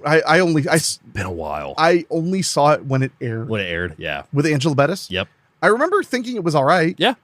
But, and I loved Angela Bettis. Yeah. I mean, she was great, but I don't know. But I remember as I was watching it, I was like, man, if you look at it from her mom's perspective, she's like, demons and stuff all live around us. And it's and then her daughter moves things with her mind. Yeah. It's can you blame her for going crazier? So back at the school, Miss Collins is letting the girls have it. They have a detention specifically that she is running. Yeah, this was that scene I was talking about where she's dressing them down. They're doing push-ups. They're having to run. She tells them that she'll suspend push-ups from their knees. Yeah. But she tells them that she'll suspend their prom if anything happens to Carrie, if any more pranks are done. Well, and the Nina Allen. Not Nina Nancy Allen. Nancy Allen. Thank Chris. You. Yeah. But at one point, she's just like, well, I'm not showing up for your detention. She's like, well, then you will be suspended and you will lose your prom. Yeah, you will not go to prom. Because she opens with what I want to do is this. I'm not going to go that far. Yeah. So the moment she starts standing up to her, she's like, you will have the ultimate punishment. Yes. And in one way she says, you could stick it up your, and she stops right before she says, stick it up your ass. Does she get slapped then, or is it the next scene? No, I believe it might. I think it's the next scene. That's when they're doing the push-ups and stuff. Yeah. Because she dresses them down first, then it's gym class as normal. Because after she says all this mean stuff to them, she's like, now get changed. It's time for gym class. But I love that she says, stick up your ass. And she doesn't get slapped to stop. She stops herself. Yeah. And then the gym teacher's just like, smack. And everybody's reaction when she's like, you bitch, you can't do this. Come on, she can't do this. Like, tries to rally everybody. And I love Sue's like, just shut up, Chris. Just shut up. And you're going to ruin all Let of it go, lives. Chris. Like, hell, I will. It's a great moment, too. Yeah, so Chris is banned. And it's such a good motive to have the mean girl escalate so much because her friends back out. Yeah. Like, if she had their support, she might have not come at Carrie that quite that hard. It's so funny too, because I remembered PJ Souls being a bigger bitch in this movie, and she's really not. Like, Why she do you has. hate PJ Souls. I don't hate PJ Souls. For those who don't, I've actually met PJ Souls, and she's an absolute sweetheart. I met her Totally. a bunch of times. Totally. I met her at the Memphis Drive-In when she was singing Rock and Roll High School. Yeah. And it was so much fun. No, she's a hoot. She's so much fun. She's so much fun. But for some reason, you bring up such negative things about her all the time. You guys, well, they only hear you talk like an hour or two a week. Oh, yeah, but like in yeah. our day-to-day life, it's just like sometimes you just be like, God, this day's so gloomy. PJ Souls. It's funny. You'll probably be shocked by this, but it wasn't until Junk Food Cinema did a podcast on Rock and Roll High School that I actually watched it, like in the last 2 years ago. Years ago. When I was not 2 years ago, probably 3 now. Think about it. Well, that's when I had recent. COVID. When I had COVID and I was in bed and could do nothing. Never seen Rock had and never Roll seen High it, and my uncle had burned it for me. Like, he had given it to me, and it was just one of those movies that I was just like, I wasn't a big fan of the Ramones then, and also it was just like, I didn't know if it was going to be my thing, and then watching it, I was just like, holy shit, this is totally my thing. Rock and Roll High School is how I heard of the Ramones. Yeah. No, that's wild to me because I was obsessed with Corman by the time I was 14. Yeah. So I was watching and that was the era of the Corman cult classics. Yeah. DVDs coming out, the Massacre Through collection and all- everything. Oh no! You're talking the about first yeah, ones, brother. You're talking about shit. That's why I know I throw it around a lot, but you got to remember, man. Like I'm 14, 13 years old when all of those are going into Best Buy in like 01, 02. Where the bonus feature was scene selection. No, it was scene selection and Interactive menus. Don't Oh forget my talent God. bios. I don't ever want us to. I hate that you knew where you were going. Yeah, this is why I can't podcast on pain medicine, because then I'm on Dave's level and it's just a bad move. So Chris, by this point, is banned from the prom, and she wants to get her revenge. So she enlists her boyfriend, Tommy. Played by John Travolta. Played by a very young John Travolta. Very young. This has got to be before Saturday Night Fever, right? Oh, yeah. Yeah, because he wouldn't be such a small Or role. it might be right after Saturday Night Fever, because is Saturday Night 75? Let me check. I want to say it might be 75 is Saturday Night Fever. 77. So it's it was a year right before. Which, which, like I said, because he plays like third or fourth banana. Yeah. So, because he hadn't become a superstar yet. And he's great in it because he's playing this He's kind a of shit. But initially he's somewhat reluctant. He is, yeah. But then she keeps calling him dumb shit, which pisses him off. Yes. And then she has a very strong motivation. Yes. But and can still talk very well. Rewatching that today, I did think it was weird that she was giving him fellatio and talking to him about and saying how she hates Carrie White. I love what she says. Is what? Yeah. No, that scene is fascinatingly weird. Yeah, because they're driving around town, and she's basically saying how she's upset and everything, and that she wants to get her revenge, and he's drinking a beer while driving. They pull off to the side. She starts filleting him, and yeah, basically like says that she hates Carrie White, all while she's down there with him. Yeah. Like it's a microphone. Yeah. Check. No, it's a great scene to show just how like devious this woman is. Yeah. That she's clearly using sex to get this guy to do whatever she wants. Yeah. So she begins hatching a plot plan against Carrie. Yeah. Meanwhile, her friend Sue is trying to figure out something nice that she can do for Carrie. Right. And that's why this movie becomes so tragic. Yeah. Because not everybody's mean to Carrie. No, not everybody is. That's kind of why I love it. Yeah. So she enlists her boyfriend, Tommy, who is played by the great William Catt, and she asks him if he will go to the prom with Carrie. And he thinks, I love the way that they show it, because she asks him, because meets her at school, and she's like, I got something to ask for you. And would you go to prom with Carrie White? And they cut away from the scene. Later, she's doing homework at her house. He's there watching TV, and he turns to her and he goes, okay. Sure. No, it's nice. It's kind of convincing. Yeah. So Carrie is later in the library, and she's looking around at books, and she comes across one on telekinesis and reads about it. And while she puts the book back, then Tommy is in the library, and she sees him. He asks her, and she doesn't know what to think at first. And I love this sequence because it's like all on her eyes, and she's because it's so forbidden. Yeah. Because number one, her mother would not want her reading any of this stuff. No. But number two, she doesn't want anybody to know, like, she's already the weird girl. So now she's going to, unlike me, who was checking out like every book on, no, I'm serious. Like, yeah. Have I told you the stories about like, yeah. There were UFO books and haunting books, and I was the only name. Yep. This was in elementary school. Yeah. It was the only name on the card, the little card you have to fill out when you check it out, only one. And I would sit and read them on Saturday mornings. I'd be reading like all about ghosts. That's where I first heard what psychokinesis was. Yeah. That was where I first heard the concept that like it could be a child. You know, that was all from those early books. Yeah. Because I was obsessed with those, especially after I chewed through all the Poe. I just wanted, spooky shit. So I'd read UFO books, and I'd read paranormal phenomena, hauntings, psychic phenomena books. And I just love this sequence. I mean, obviously De Palma comes from a time period. Actually, I wanted to look up when he was born. Brian, because he's an older guy now, obviously. Did you watch De Palma? Yeah, I couldn't remember if you had. Yeah, I did. If you have not seen the documentary that came out a few years ago called it's just called De Palma, and it's literally a camera sitting in front of Brian De Palma for like almost 2 hours, and him just talking about his projects. Wait, he married Gaylan Hurd? Mm-hmm. Briefly. What taste in men? Look, I'm so tired of James Cameron. He's so this and this and this. I want somebody reasonable, like Brian De Palma.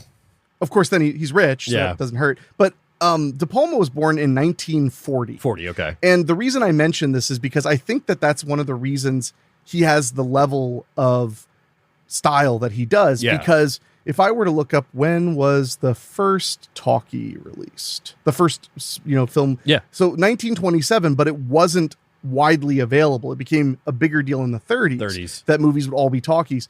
So De Palma grows up in a world where cinema is still pretty infant. Yeah.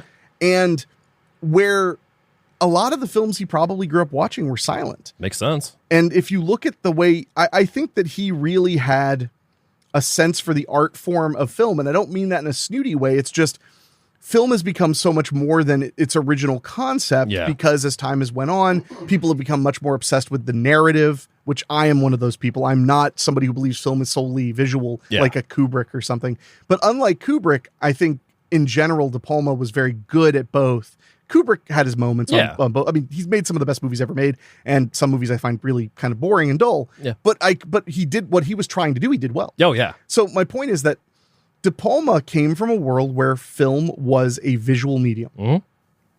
Now, he had talkie movies around by the time he was a teenager, but he watched so many movies where all you did was look at what was on screen. Yeah. So when you consider that, his visual style is brilliant because he always cared about what was on screen so intensely. Yes. It's to the point where you can dissect like every frame, especially of his early films. Yeah. You could dissect like every frame of Carrie. You could dissect every frame of Phantom of the Paradise, of Blowout. Phantom of the Paradise especially. Yeah. Well, yeah, that one, I mean, he really got to let her rip. But like this movie is such a visual treat. Yeah. I haven't had a chance to check out the 4K yet, but I watched it on HBO Max. It might have been in 4K on HBO Max, but it doesn't matter. I watched it and I was just like, man, I mean, and I'm not blowing people's minds by saying De Palma, pretty good visual storyteller. Crazy. But I think it's worth mentioning that he came up when people were just really getting a serious groove on films where people talk. Yeah. And I know there were, the 50s and 60s were full of talkie movies, but he just really exemplified that idea that the image is first and everything follows the image follows everything about the story. Yeah. And I think that's why this movie is so striking, because De Palma was also good at keeping things human. He was. It still is, I guess. I mean, and I was talking to Rachel about it earlier, and I was telling her, like, how incredible his stuff is. I was like, don't get me wrong, he's made movies I don't think are good, too. But he's made some of the best movies I've ever seen as well. I mean, I've seen most of his stuff in the later years recently, too. And the one I mentioned, Passion, from 2013, It's a solid flick. I mean, it borrows a lot of stuff from his movies, but he's fucking allowed to. Well, they're his movies. Yeah, exactly. So I mean, but I mean, I think that even in one of his lesser movies, there's still something to take away from his style every time. And Carrie was, I mean, it turned into a huge movie, but it was a relatively small. UA was not a big studio. I mean, it was like a medium-sized studio. UA made movies with Roger Corman. You might shit when I tell you the budget of Carrie. I'll tell you that much. I think I know what it is, but we'll get there. I think I do. Yeah. I know that it made like hundreds of millions. It made buku for what it was, yeah. So while this is going on, she ends up, telling Miss Collins that Tommy asked her out, and Miss Collins right away is just like, I smell something's up. And she doesn't tell Carrie. She's just like, oh, that's very sweet. She's so good to Carrie. Well, the problem is, for her, is she wants Carrie to be okay. Yeah. So she can't just go, oh, well, he's lying, or, oh, that seems suspicious, because she wants Carrie. Her biggest problem with Carrie, she's like, why do you think you're not capable of anything? Yeah. Why do you think you can't have good things? So that's one of the first things she's like, maybe he just likes you. You're worth liking. Yeah. You're a pretty girl. You're smart. Well, I love that the way that they introduced this scene in particular is she's, the girls are going to class and she's behind them going down the steps. And as she goes around the steps, there's Carrie just sitting in the corner by herself at the bottom of the steps. Yeah. And crouches down with her and is talking with her and everything. So yeah, Collins immediately is like, I'm going to go talk to Sue and Tommy. And she asks Sue, like, what do you think you're doing? And she's like, I just think that Carrie deserves to have a good time, like, and is being so sincere. And Tommy is the same thing with this. He's just like, there's no ill intentions here. I just want to do something that Sue has asked me to do. And correct me if I'm wrong. I mean, I just watched it, but it's been a day. Yeah. I mean, this morning I was at urgent care. Yeah. And you should have heard the amount of F words I said when I was in the car, because I had to do a rush to UPS after I got my meds. God. So I'm rushing to UPS and I literally look at my thing and I'm like, it's 1:40. It's fucking 1:40. And I'm like swearing the whole time I'm driving, because I'm like, I got to get home and start watching Carrie. And like, oh my God, like, what am I going to do? Also really fun when they were like, hey, your ear's really swollen and you have swimmer's ear. And they're like, but don't worry, there's a drop for it. It has cortisol, so it reduces the swelling while it kills the infection. And I was like, awesome. And then I look at the packages, like, you'll experience improvements in 2 to 3 days. And I was like, cool, that'll be just about when I'm done working 4 days straight. Yep. So anyway, but my point is, so I may have missed it, but he doesn't really like romance lie. No, he's just like, oh, we'll just go and have a good time. Yeah. Like it'll be fun. We'll have a great time. He basically says, like, it's Sue's idea and I'm happy to facilitate it. And I mean, that is right there, just shows the three of them want good things for Carrie together. And she actually sees it and she's just like, all right, but if this is like, if I find out something else, like, you're both dead. Now let's real talk. Did you go to prom? Yes. Both? Junior and senior? Yes. So junior year, my date canceled on me in the last. Yeah, my date canceled on me. Thought you were different, David. 3 days before. Ouch! Why? Did not say. I think went with somebody else, if I'm not mistaken. Kind of just let that go. And were you seeing each other? No, we were friends, and she just kind of did that to me. So luckily, she probably ended up being able to go with a guy she was like into. Could have been. I'm not trying to be mean. I mean, no, just sincerely, like, because I went to. I'm not going to interrupt. I want to hear the rest of yours. I went to junior prom. I did not go to senior prom. I was already dropped out of high school. Yeah. So I showed up to prom, and actually a lot of people were like, "Whoa!" Never went to midwinter. I will say that. But I don't even know what that means. I know there was a homecoming, midwinter, prom. Yeah, I didn't even know about midwinter. We may not have had it at my school for all I know. But yeah. But I went with a friend that asked me because she just really didn't want to go by herself. Yeah. And she was a very awkward, sweet but very awkward young woman. She was 6 foot tall. Interesting. At 16 years old. Damn. Okay. She was very tall. Yeah. And I wish I know there's a photo somewhere. My mom took a picture when she picked me up. Yeah. But like, so she's like, I'm on a good day 5'8". So she's very, very tall. Yeah. But anyway, so I went with a friend. But so yeah. She had canceled on me like 3 days before. So you went stag or no? I actually luckily had a friend who had graduated the previous year, and she was just like, well, if you want to go, like, I'll go with you. So me and Lish ended up going together, and then my senior year, one of my best friends and I went and had a great time. So both times it was both platonic. times were great. Yeah, both times platonic. Platonic. Yeah. Okay. Yeah. Wow. It was a lot of fun. You were a handsome boy. What was happening? It was more so just the fact that, like, I didn't care. Like, I hate saying that, but like, because you were kind of above it. Yeah, it was that, but also, that's okay. Dude, I felt that way. No, it was that, but it was also the fact that it was just like my crowd didn't really go to those. That's like, my point. Yeah. Like that was my that point was exactly. It, yeah. Is that you guys were you're too cool for it. Too cool for it, yeah. But I get that. You know, there's a lot of pressure to these dances. A lot, like, I can't tell you how many friends I had who were like all excited to go, and then their relationship ends like right then, or at prom. A lot of people were breaking up at the junior prom I was at. Yeah. So like that was kind of my point too. Is like if you had like little girlfriends here and there, I mean, a lot of those high school things last like a couple months. Yeah. So you might not make it to dance. Our prom was at the Dayton Masonic Center. So it was a secret. Yeah, totally secret. I've been making friends at the Masons. I can't tell you who because it's a secret. That's fair. No, but a lot of Masonic people hang out at the lounge. Yeah, but yeah, no, we went. That was where it was both times. I had a good time. I remember the after parties way more than I do the actual prom. The one thing I do remember about prom is for my senior, I did Bram Stoker's Dracula. So I did the whole get up. I still have the pictures if you want to see them sometime. I don't want to show them to you, but I'll show them to you. I went to Value City Department Store. Yeah, not because I was poor, because at that point we're actually doing very well. Mm-hmm. My mother was, really got our lives situated, but because Value City, which now the ones that exist still only sell furniture, but there used to be department stores. I don't know if you ever went to one. Mm-hmm. They had everything. They had suits and dress pants and dress shoes, and it's where I found my Freddy's Nightmare VHS. Literally, there's just a stack of old new tapes. Yeah. One day, and I was like, oh, Mom, and I loved going there because you could buy something brand new that was really pretty affordable when I was a kid. But I loved Value City for dress clothes because they had gaudy stuff. Oh, I bet. And my outfit was, I had a white shirt. I had a tie I bought at Value City that was a Jerry Garcia tie because it was like crazy purples, like really loud. I bought a suit that was a black jacket with square, like thatching. So it like it had lines going both ways that made little squares. Yeah.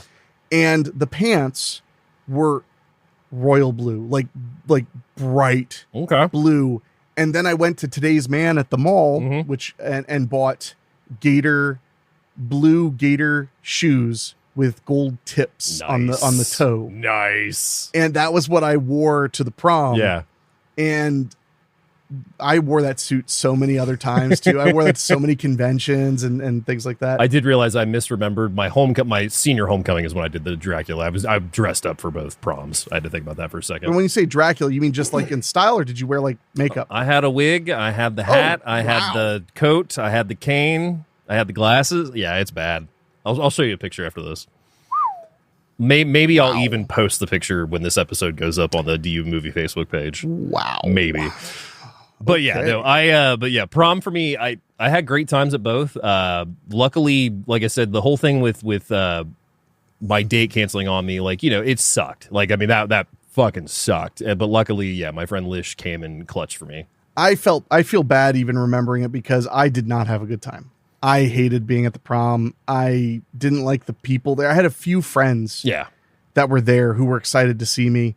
But like, I didn't really, once I got there, I was like, shit, I really don't like this. Yeah. Like, I don't really want to be here. I felt so bad for my date because like, I didn't go to after prom. I was like, I really just don't want to be around these people anymore. Like, I had dropped out of high school like 8 months earlier because I hated everything about school. We didn't go to after prom. We made our own after prom.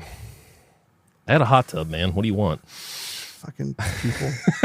So, by this point, we also see the vengeance that Chris is plotting against Carrie, which is, I forgot how fucking heinous it was. Like, I mean, I knew they go to the pig slaughterhouse, the abattoir? So, I mean, we're seeing John Travolta and his buddies along with Chris walking across this huge mural of this slaughterhouse. They get inside, and Travolta just gets in between these pigs and just starts swinging a sledge. Well, first he's trying to get his buddy to do it. Yeah. And his buddy chickens out. So then you find out that Travolta's, he's a pretty mean dude. How many pigs do you think they killed for that bucket? Honestly, sows are huge. Yeah. Maybe two.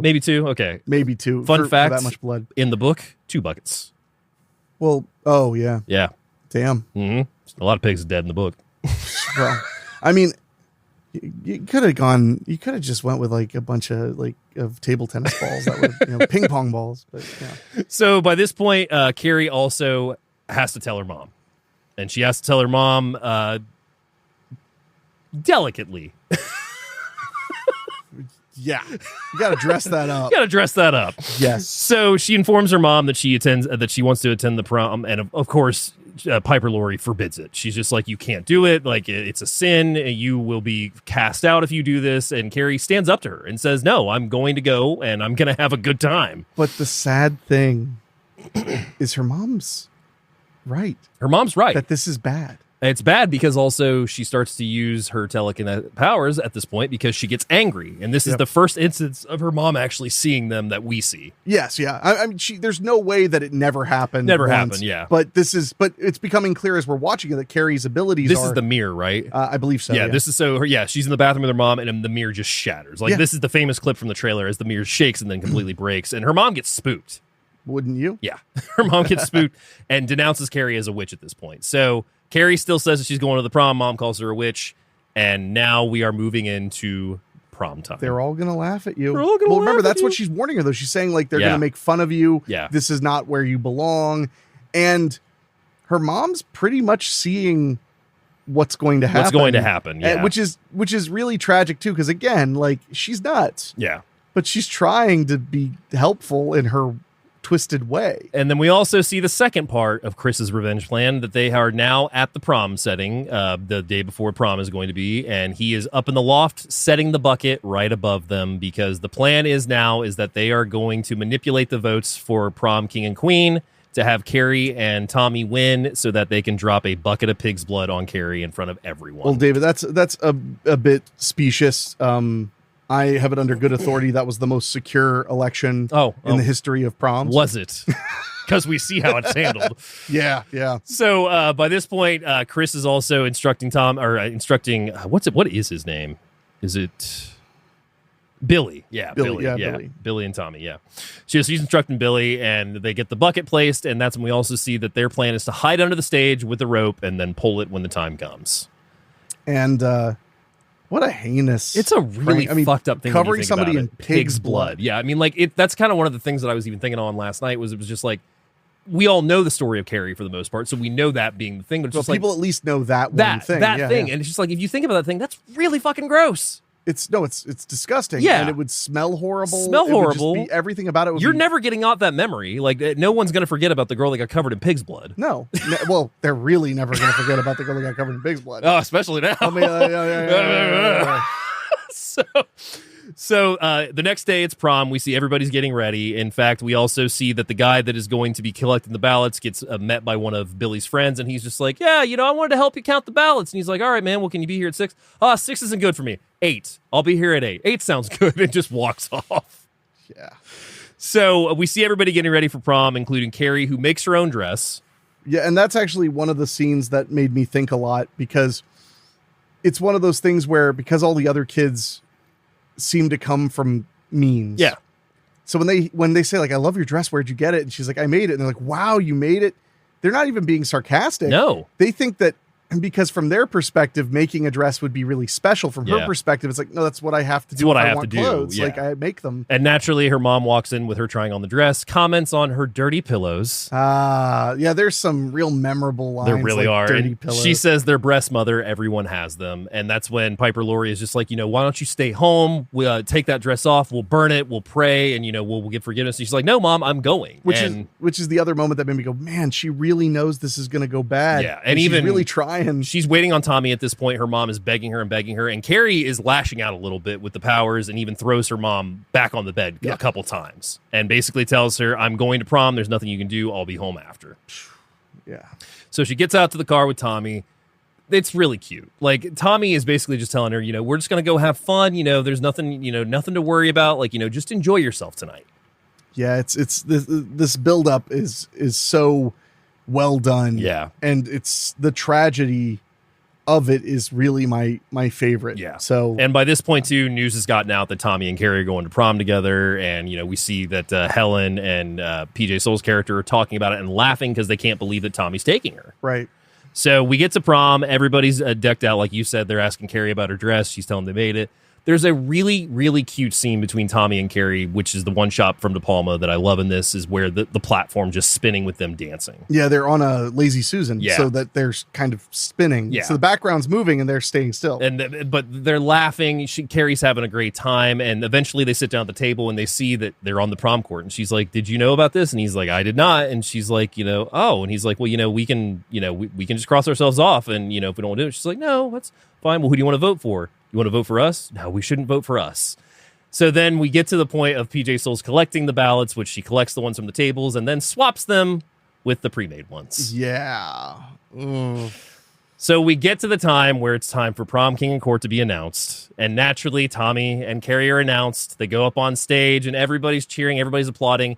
By this point, too, Sue has gotten to the prom and she's on the side of the stage looking at them. Mm-hmm. But what we don't realize until they show us via panning is that Sue is leaning against the rope that Billy and Chris are under the stage holding that is going to drop the pig's blood.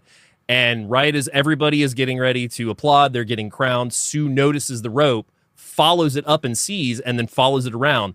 And Miss Collins thinks she's getting ready to pull a prank and pulls Sue away right out the door, right as Chris pulls the rope, and the pig's blood just spills all over Carrie. And one thing that's kind of a funny thing to consider is, remember, the big thing that this mean girl wanted was to have her prom. Yeah. She gave up her whole prom to do this shit. do this. They're literally, as everybody's dancing and having a good time stuff, they're hiding under the stage like to pull a prank. Well, and Travolta's drunk off his ass, just drinking beers. But one thing I love about this scene is the lack of audio, because all we hear is the blood splash, silence. We see people reacting. We see people being shocked. A couple people laugh. PJ Soul starts laughing.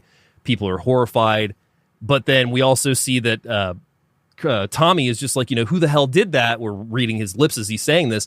And then the bucket falls off and hits Tommy right in the head, clocking him and taking him out. Yeah, which is another great touch because it's so realistic that like, then the bucket falls and whacks him in the head. And then by this point, Carrie starts to hallucinate that everybody is laughing. Her mom's words start ringing. They're all going to laugh at you. They're all going to laugh at you. And we see the beautiful split screens and the circles of everybody that De Palma has come to know by his craft. It's like a kaleidoscope shot. Yeah. And I love this too because the whole concept that not everyone's laughing at her. A few real big assholes are, but most people are just like, fuck. They're like, fuck they're this. horrified. This is fucked up. Yeah. But it doesn't matter anymore because Carrie has had it. She's lost it. Yes. And yeah. So naturally we get the psycho stings that as we see the doors all shut, we see everybody get sealed into the room and all hell breaks loose as the lights turn red. The doors are shutting on people as they're trying to get the doors open. The fire hoses come alive. She's spraying them with a fire hose. Yeah. Well, by they're spraying on their own. Yeah. She's doing everything. And it's such an iconic moment where she turns her head and you see a thing happen. She turns her head again and you see a thing happen. But then Chris and Billy completely escape scot-free. Yeah, which is another great example because we watch the person who looked out for Carrie the most dies horribly. She gets smashed up against the wall, nearly cut in half. Yeah, nearly cut in half. I mean, at this point, the fire hoses are spraying. We're seeing the great Sidney Lassick, who I forgot to mention is the teacher. Yes.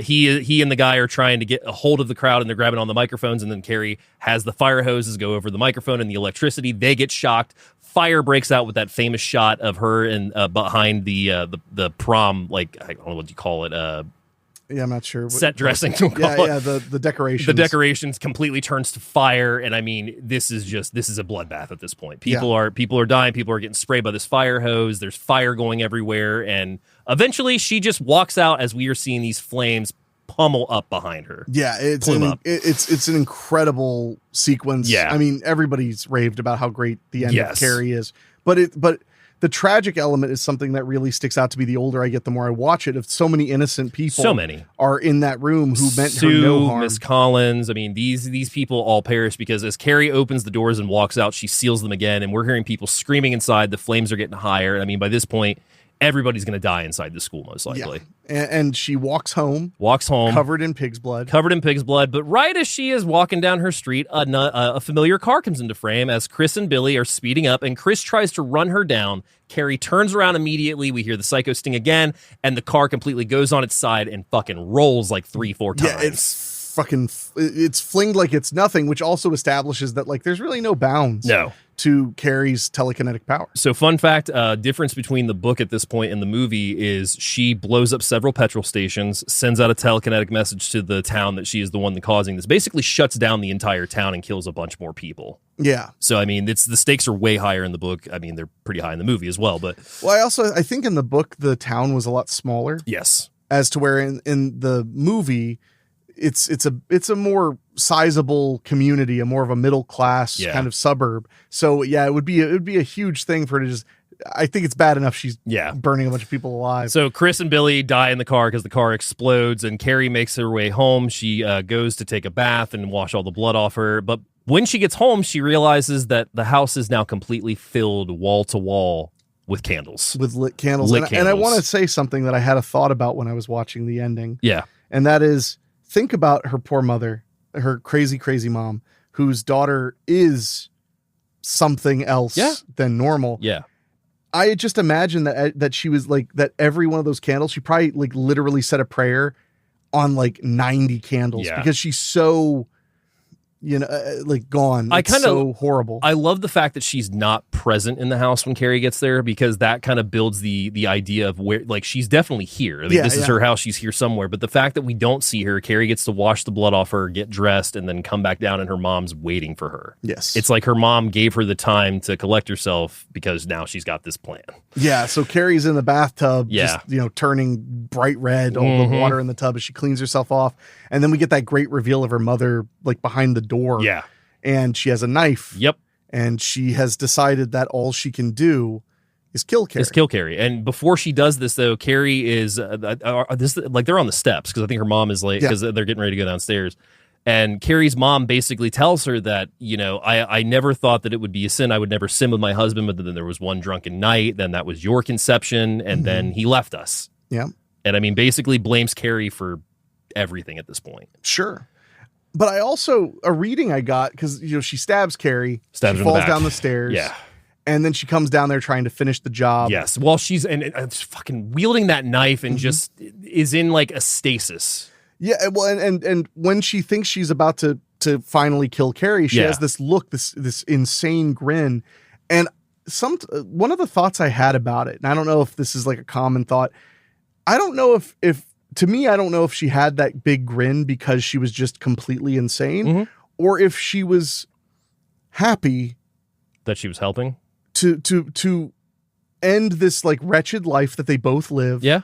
Because I think after she had killed Carrie, she was going to kill herself. Yeah. So part of me wonders if she's so happy because she was like, we're going to get out of this awful world. The devil will be out of you and we'll be together, in heaven or whatever. Because in her twisted way, all she wanted was good for Carrie. Yeah.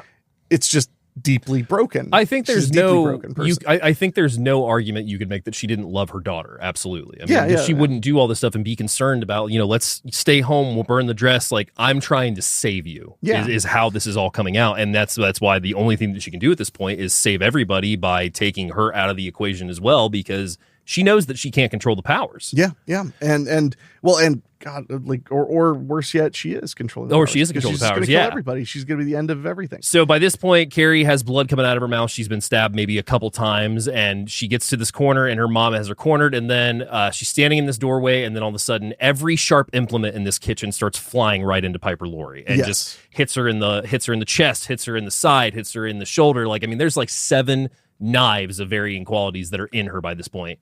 And she's pinned in a way that the statue is in the closet. Yeah, she looks like the crucified statue. Yes. Which is one of the reasons, although it's interesting that it wasn't a Christ figure, because one of my thoughts was about that matching the figure, which then as the house begins to collapse and Carrie is just, gone nuclear with her powers, part of me thought that there was like this element that like Piper Laurie's death was like the salvation of Carrie. Yeah. Similar to the idea of like this statue being a symbol of salvation. Yeah. Well, and what I love about the fact of, that she murders her mom with the telekinetic knives going into her and then goes up to her crying and takes them all out. Yeah. Because her mom gets pinned to the fucking door frame. Like the knives go into her hand. Like she's pinned there like a cushion at this point. So and the expression after her mother is definitely dead. Yeah.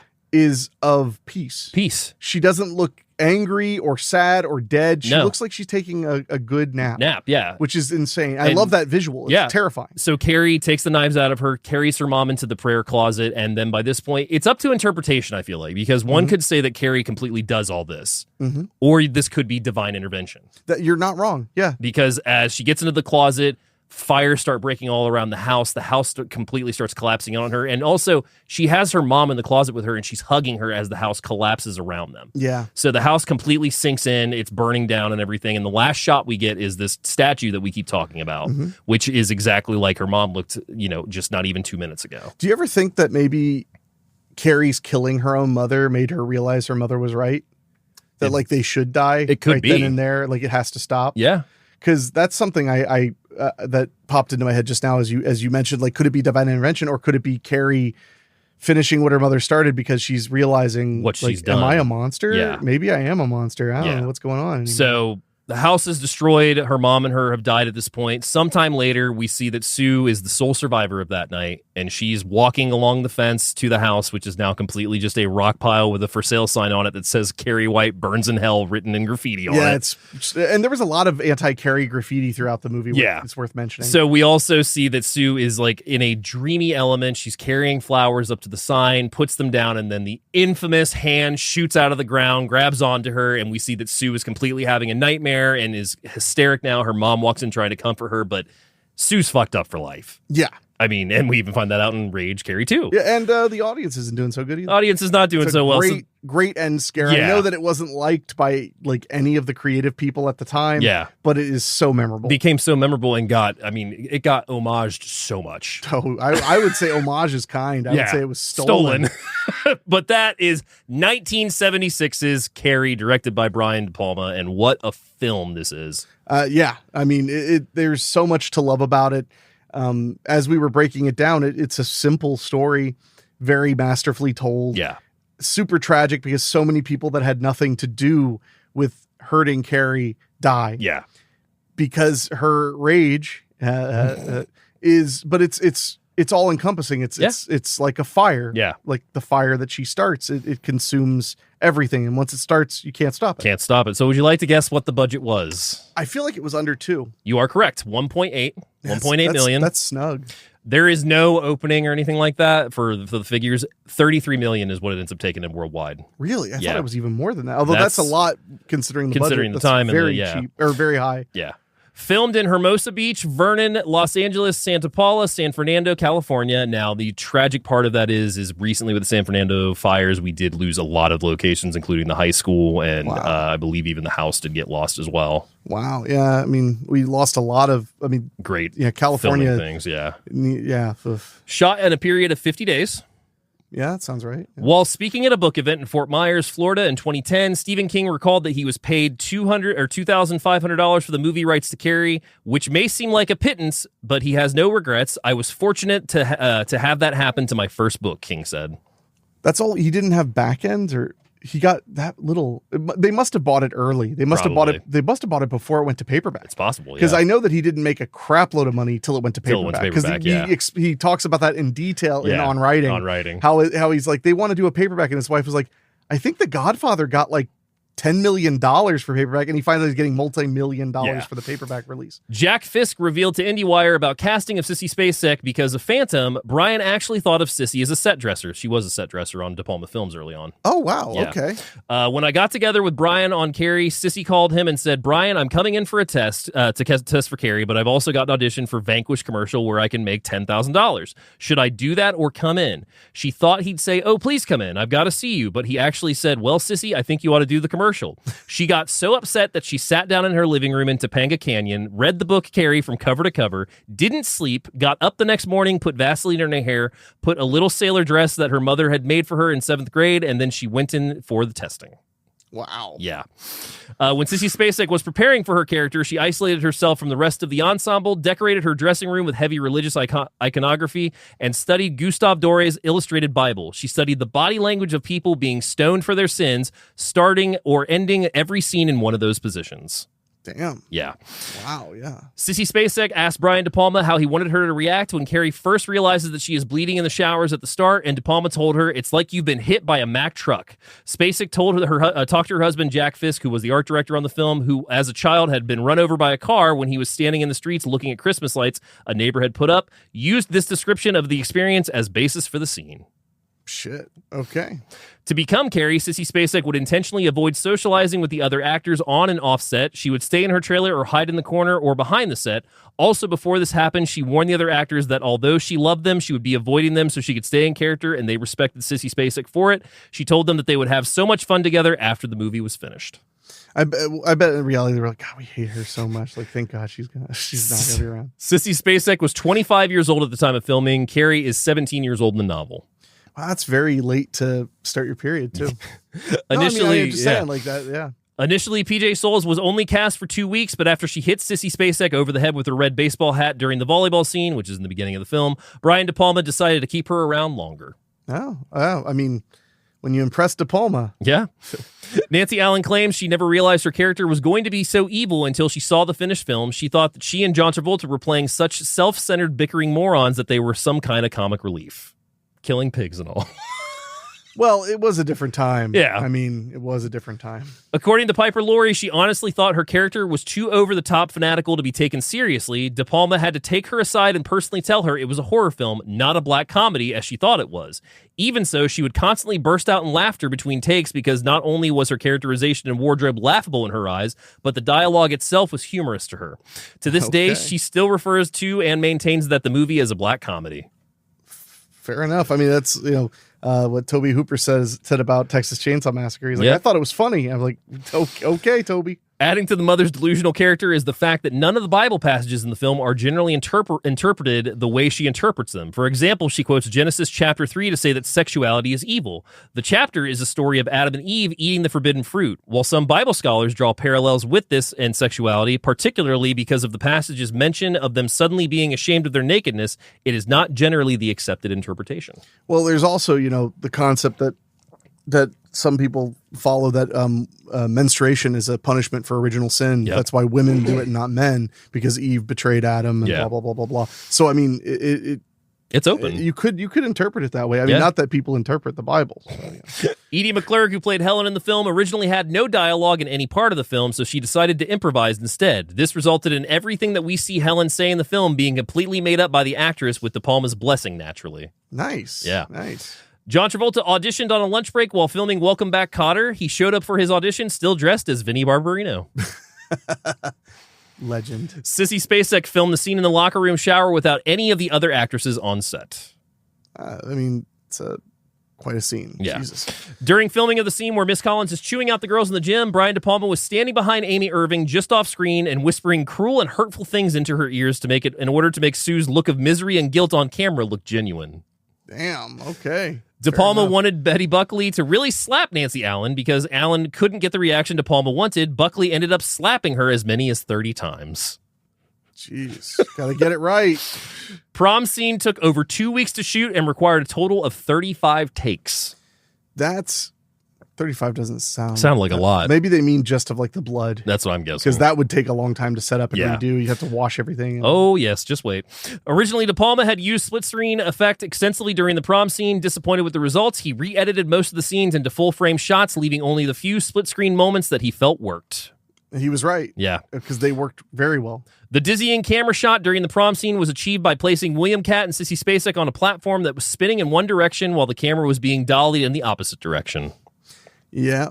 A lazy Susan is what they used to call it. While filming the bloody prom sequence, Sissy Spacek's trailer was parked behind the set. After being covered in fake blood for continuity purposes, Spacek refused to wash the effect off. She elected instead to sleep in her bloody clothes for 3 days of filming. Ew. Thank God she wasn't hanging out with anybody. Betty Buckley's terrified look on the face right before she gets killed is real, since they hadn't been able to test the falling backboard to make sure it would stop where it was supposed to before hitting her, and no one knew for certain whether it would work or not. That sounds a little scurrilous. Who would... They had to have tested it somewhat. Somehow. They probably didn't test it with her in there. They probably... because there's no way they built that and went, well, in theory, it'll stop, because, you could die. Like, yeah, geez. Ever the stickler for authenticity, Sissy Spacek insisted she, not a double, be the one whose hand shoots up from Carrie's grave during Sue Stell's nightmare sequence, so she was positioned under the rocks and gravel. De Palma stated, Sissy, come on, I'll get a stunt person. What do you want? To be buried in the ground? However, Spacek declared, Brian, I have to do this. De Palma explains that they had to bury her. We had to put her in a box and stick her underneath the ground. Well, I had her husband bury her because I certainly did want to bury her. I used to walk around and set up the shot every once in a while. We'd hear Sissy, are we ready yet? Yeah, Sissy, we're going to get ready real soon. Jeez. In the last scene of the film, Amy Irving's outburst so terrified her real life mother, Priscilla Pointer, that she screamed out Amy instead of Sue. She had never seen her daughter that hysterical and called out her real name in concern. However, the loud music ending covers the mistake. Oh, wow. Okay. Yeah. Jeez. In the 1976 film version of Carrie, most versions of Carrie, Carrie dies in her home after a brutal confrontation with her mother. In the book, she stalks Billy and Chris, who attempt to run her down the road. She blows up the car, and then she collapses in a field by the road. Sue finds her there, confronts her, letting her know that she was not in on the prank to embarrass her, after which Carrie dies in the field by the road. I think De Palma was much more interested in the mother, the Carrie mother connection. I think so. Than the book was initially. Yeah. When Carrie's mother meets her demise, she is stabbed multiple times. For this scene, the knives started off in Margaret's body before being pulled out by a string. When editing the scene, they played the footage in reverse to achieve the look of the knives flying in towards Margaret. I mean, that's how to do it. I mean, it's shocking to watch. According to Sue Snell, The Rage Carrie 2, 73 people died in the Prom massacre, and that the few people who made it out alive refused to talk about the incident afterwards, confirming that she wasn't the sole survivor. In the novel, only 11 people were confirmed to have escaped from Prom and survived. Oh, jeez. Although the house used for the White residence was a real home in Santa Paula, California, a smaller replica building and its neighbor had to be reconstructed in the studio to be burnt down. The original script actually called for the house to be destroyed by falling stones, but the effect proved less than spectacular on film. Traces of the original idea can be seen in volcanic rocks that fill the White's empty lot in the last shots, instead of the charred remains of the frame house that would normally be expected. Okay. When Carrie flips Billy's car, the interior shot shows them spinning along with it. This effect was not achieved by actually rotating the actors in a car, but simply spinning the film frame in post-production. When the fire hose is sprayed at PJ Souls' character, the water pressure actually burst the actress's eardrums. Souls was not actually unconscious when her head rolled to the side of the force of the fire hose, but she was in terrible pain and had lost her ability to maintain equilibrium, which is governed by the ear. Brian De Palma decided to keep the shot in. Souls had no hearing in that ear for around 6 months afterwards, though the eardrum did eventually heal. Jesus, that's brutal. Pino Donaggio, the film's composer, spoke no English, so he had a translator on set while he scored the film to communicate with De Palma.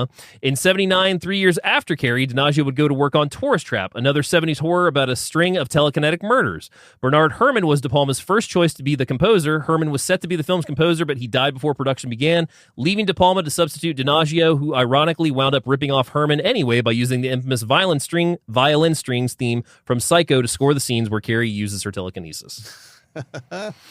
Although there have been 3 versions of Carrie and a sequel at this point, the 76 version is the only version Stephen King likes. In fact, they were planning to remake the version in 2013. He openly asked the question, why? When the original is so good. King even likes this version better than his own novel. He says it's much better than the book. Okay, fair enough. Yeah. The success of Carrie at the box office cemented Stephen King's name as an author. King himself was delighted with the film. After the film's box office success, some strikingly similar movies appeared, described by critics as ripoffs. The Initiation of Sarah in 1978 was a TV movie starring Kay Lenz as an outcast with telekinetic powers at a college where a cruel sorority bullies her and plays pranks on her. Jennifer in 1978 starred Lisa Pelican as a misfit as an elite private school who takes revenge on her tormentors using her psychic powers over snakes. Okay. Jeez. Amy Irving admits that she originally hated the script, but when she first received it, after seeing the finished film, she thought it was simply magic and loved it. In Carrie's house, the statue of religious figure shot with arrows represents Saint Sebastian. It is not a crucifix and does not represent Jesus Christ. Huh. Okay. The name of the high school in Bates is Bates High, a reference to Norman Bates from Psycho. In 2022, it was selected for preservation, the National Film Registry by the Library of Congress, deeming it culturally, historically, and or aesthetically significant. I would agree. Yeah. So what are your final thoughts on 1976's Carrie? I mean, it's an own it. Yeah. I mean, it's a absolute classic of horror and just cinema in general. Yeah. So yeah, 1,000%. That's an own it. Yeah, it's a buy it for me as well. This movie has so much pop culture references still to its day that are being brought out in TV and movie. I mean, it is still talked about on multiple surfaces, both just in the themes of the film as well as just the execution of the film. This is a very important film in horror, but a very important film in cinema entirely. Yeah, I couldn't agree more. So we always like to end the show with a couple recommendations. The one or two I have this week include The Fury from 1978, currently rentable on Prime and Fandango. A former CIA agent uses the talents of a young psychic to help retrieve his telekinetic son from a shadowy secret government agency. If you have not seen The Fury, all I ask of you is to go on YouTube right now and type in Fury amusement park scene. And if that doesn't get you to watch it, I don't know what will. Okay. And second recommendation is going to be 2002's May, currently available on Prime Video, Fossum, Pluto, Roku, and Tubi. A socially awkward veterinarian assistant with a lazy eye and obsession with perfection descends into depravity after developing a crush on a boy with perfect hands. Oh, perfect hands. What's your recommendation? You know, I thought about it long and hard. And I'm going to go with one that I think no one's going to expect. And I hope if you haven't seen it, you should check it out. I'm going to go with 1991's Omen 4, The Awakening. Ooh. And which is in many ways a remake. Yeah. But it's a sequel. Yeah. Basically starring the daughter of Damien. And it's basically a very similar story, but it's a little girl who becomes the omen of the Antichrist. Very underrated TV movie. It is, and it was a TV movie. It was for HBO, I believe. Yeah. So it's violent. And it was one that I saw on cable in its first run. Yeah. And it was probably the first Omen movie I ever saw because it was always on HBO. Does not surprise me. And I really liked it. I revisited it years later by finding the DVD, which was like impossible to find for a while. Yeah. Now it's on a Blu-ray box with the Omen. In fact, when the first Omen Blu-ray box came out, I put my copy of Omen 4 in there. Yeah. But now there's a full edition, but you can also rent it on Prime Video. Unfortunately, it's not readily available, which is a bummer. But I've always thought it was extremely underrated. It's worth seeking out. It's very underrated. So do we have any emails this week? We do. I want to remind everybody you could send us an email at doyouevenmoviepod@gmail.com. We loved hearing from you guys, movies you like, things you're enjoying, anything you want. My ear really, really hurts. I can tell. So this one is from Kramer. Okay. He says, "Hey guys, just wanted to stop in and say thank you for this podcast. My Tuesdays at work would be hell without Henrique picking on David and the deep dive David does on the filmmakers involved with the film of the week. My mental health hasn't been the best this year, and in struggling to be creative myself, this podcast has been a beacon of light as of late. I'd love to hear you both tackle a few different films. Ooh. Number 1, Twin Peaks Firewalk with me. Just saw it for the first time. He says, the movie is haunting to say the least and would love your perspective on it. Number 2, The Majestic. He says, my favorite Jim Carrey film everyone seems to forget about. I could see that. I've not seen it. You haven't seen The Majestic? It's actually, it's a solid flick. It is like 3 hours long, but it's a solid flick. His third one is The Mighty from 1998. Oh, wow. The film adaptation of Freak the Mighty. Oh, I've never seen it. Yeah, it was a book that our fifth grade teacher read to us, and I sought the movie out, which I believe has Sharon Stone in it. It's a good movie. It's got one of the Culkins in it. It's not Macaulay, but it's one of the other ones. One of them Culkins. We're maggoty with Culkins. And number 4, a film I've been a massive fan of for a very long time, although I feel like when we rewatched it, we didn't like it as much. Buffy the Vampire Slayer from 1992. I have been kicking around. It didn't hold up the best when we revisited it, but it's still pretty fun. And I mean, and also it's got the great Paul Rubens and Rutger Hauer, who we lost recently as well, too. So, I mean, yeah, that might be a one to throw on the docket for sure. I mean, I love that movie as a kid. I always did. It's 90s as hell. And, and you mentioned for Paul Rubin alone. Yeah. So absolutely. And his last note is, and this is an interesting thought, and I'd kill to get an episode on any of Henrique's films as well, specifically Babysitter Massacre or Depression the movie.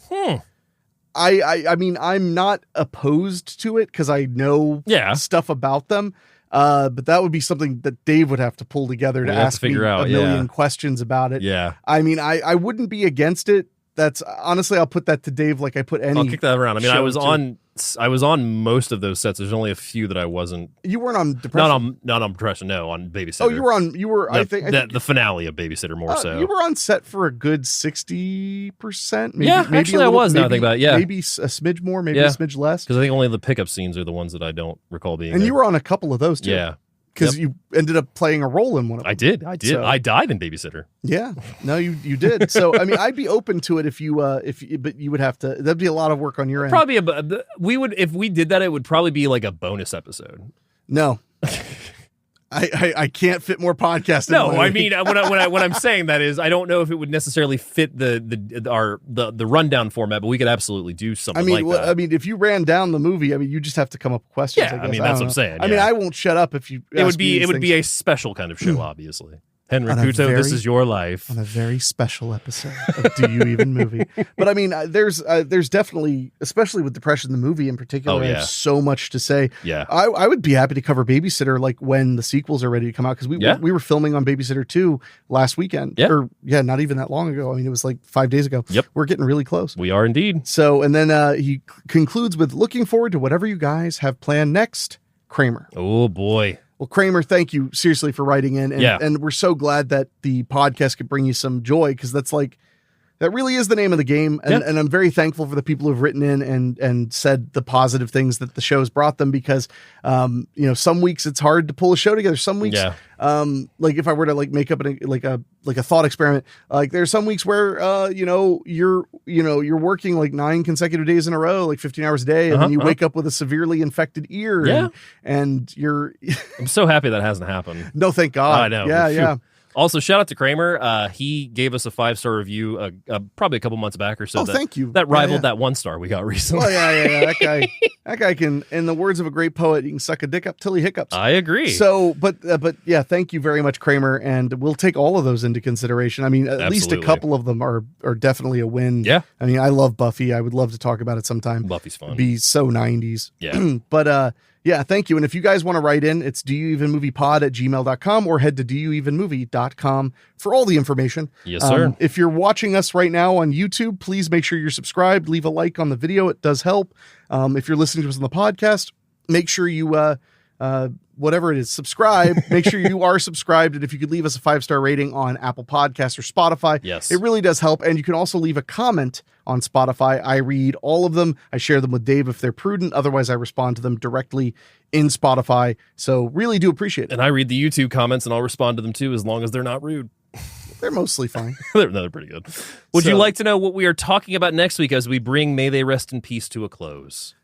Yeah. So we are going to do a first time for you. Oh. One of my personal favorites of the late, great Val Kilmer, who we lost very recently. Oh, yeah. We were talking about this earlier. 2010's MacGruber with Will Forte. 2010. Yeah, 2010 with Will Forte, Val Kilmer. I'm blanking on her name. The Chicken Bridesmaids. Why can I not? Hateful. Kristen Wiig. Thank you, Kristen Wiig. One of my favorite comedies, still holds up. It's so gratuitous. It's so raunchy. It's so funny. And Val Kilmer is great in it because he not only gets to play the villain, but he's a comedic relief villain too. Okay. So it's a lot Well, I mean, of it fun. is a comedy. Oh, so, yeah. I mean, it's absolutely insane. So if you haven't seen MacGruber, currently rentable on Prime and Fandango, not readily streaming anywhere, It's unfortunately. not on Peacock or no, anything. even though the series is on it. Oh, there was a MacGruber series? Mm-hmm. Peacock did an original. Oh, Yeah, which I haven't watched. I haven't watched yet because I can. completely forgot about it. But Wow, it was not a success. no, it was not. I love The MacGruber movie. though, so I cannot wait to show it to you. But yeah, that's what we're going to be talking about next week. And I will say, we did have a couple people ask if we were going to do Gene Hackman. He was originally planned to be included in this lineup. Unfortunately, there's just too many damn good movies in order It's to a pick lot, one. and we'll end up picking them later anyway. Yeah. He'll end up on the show. He may even many be a whole times. month. Who knows? Yeah, could be. Yeah. I mean, yeah, there's no shortage of great Gene Hackman There is movies. not. So, but that is going to do it for us here tonight.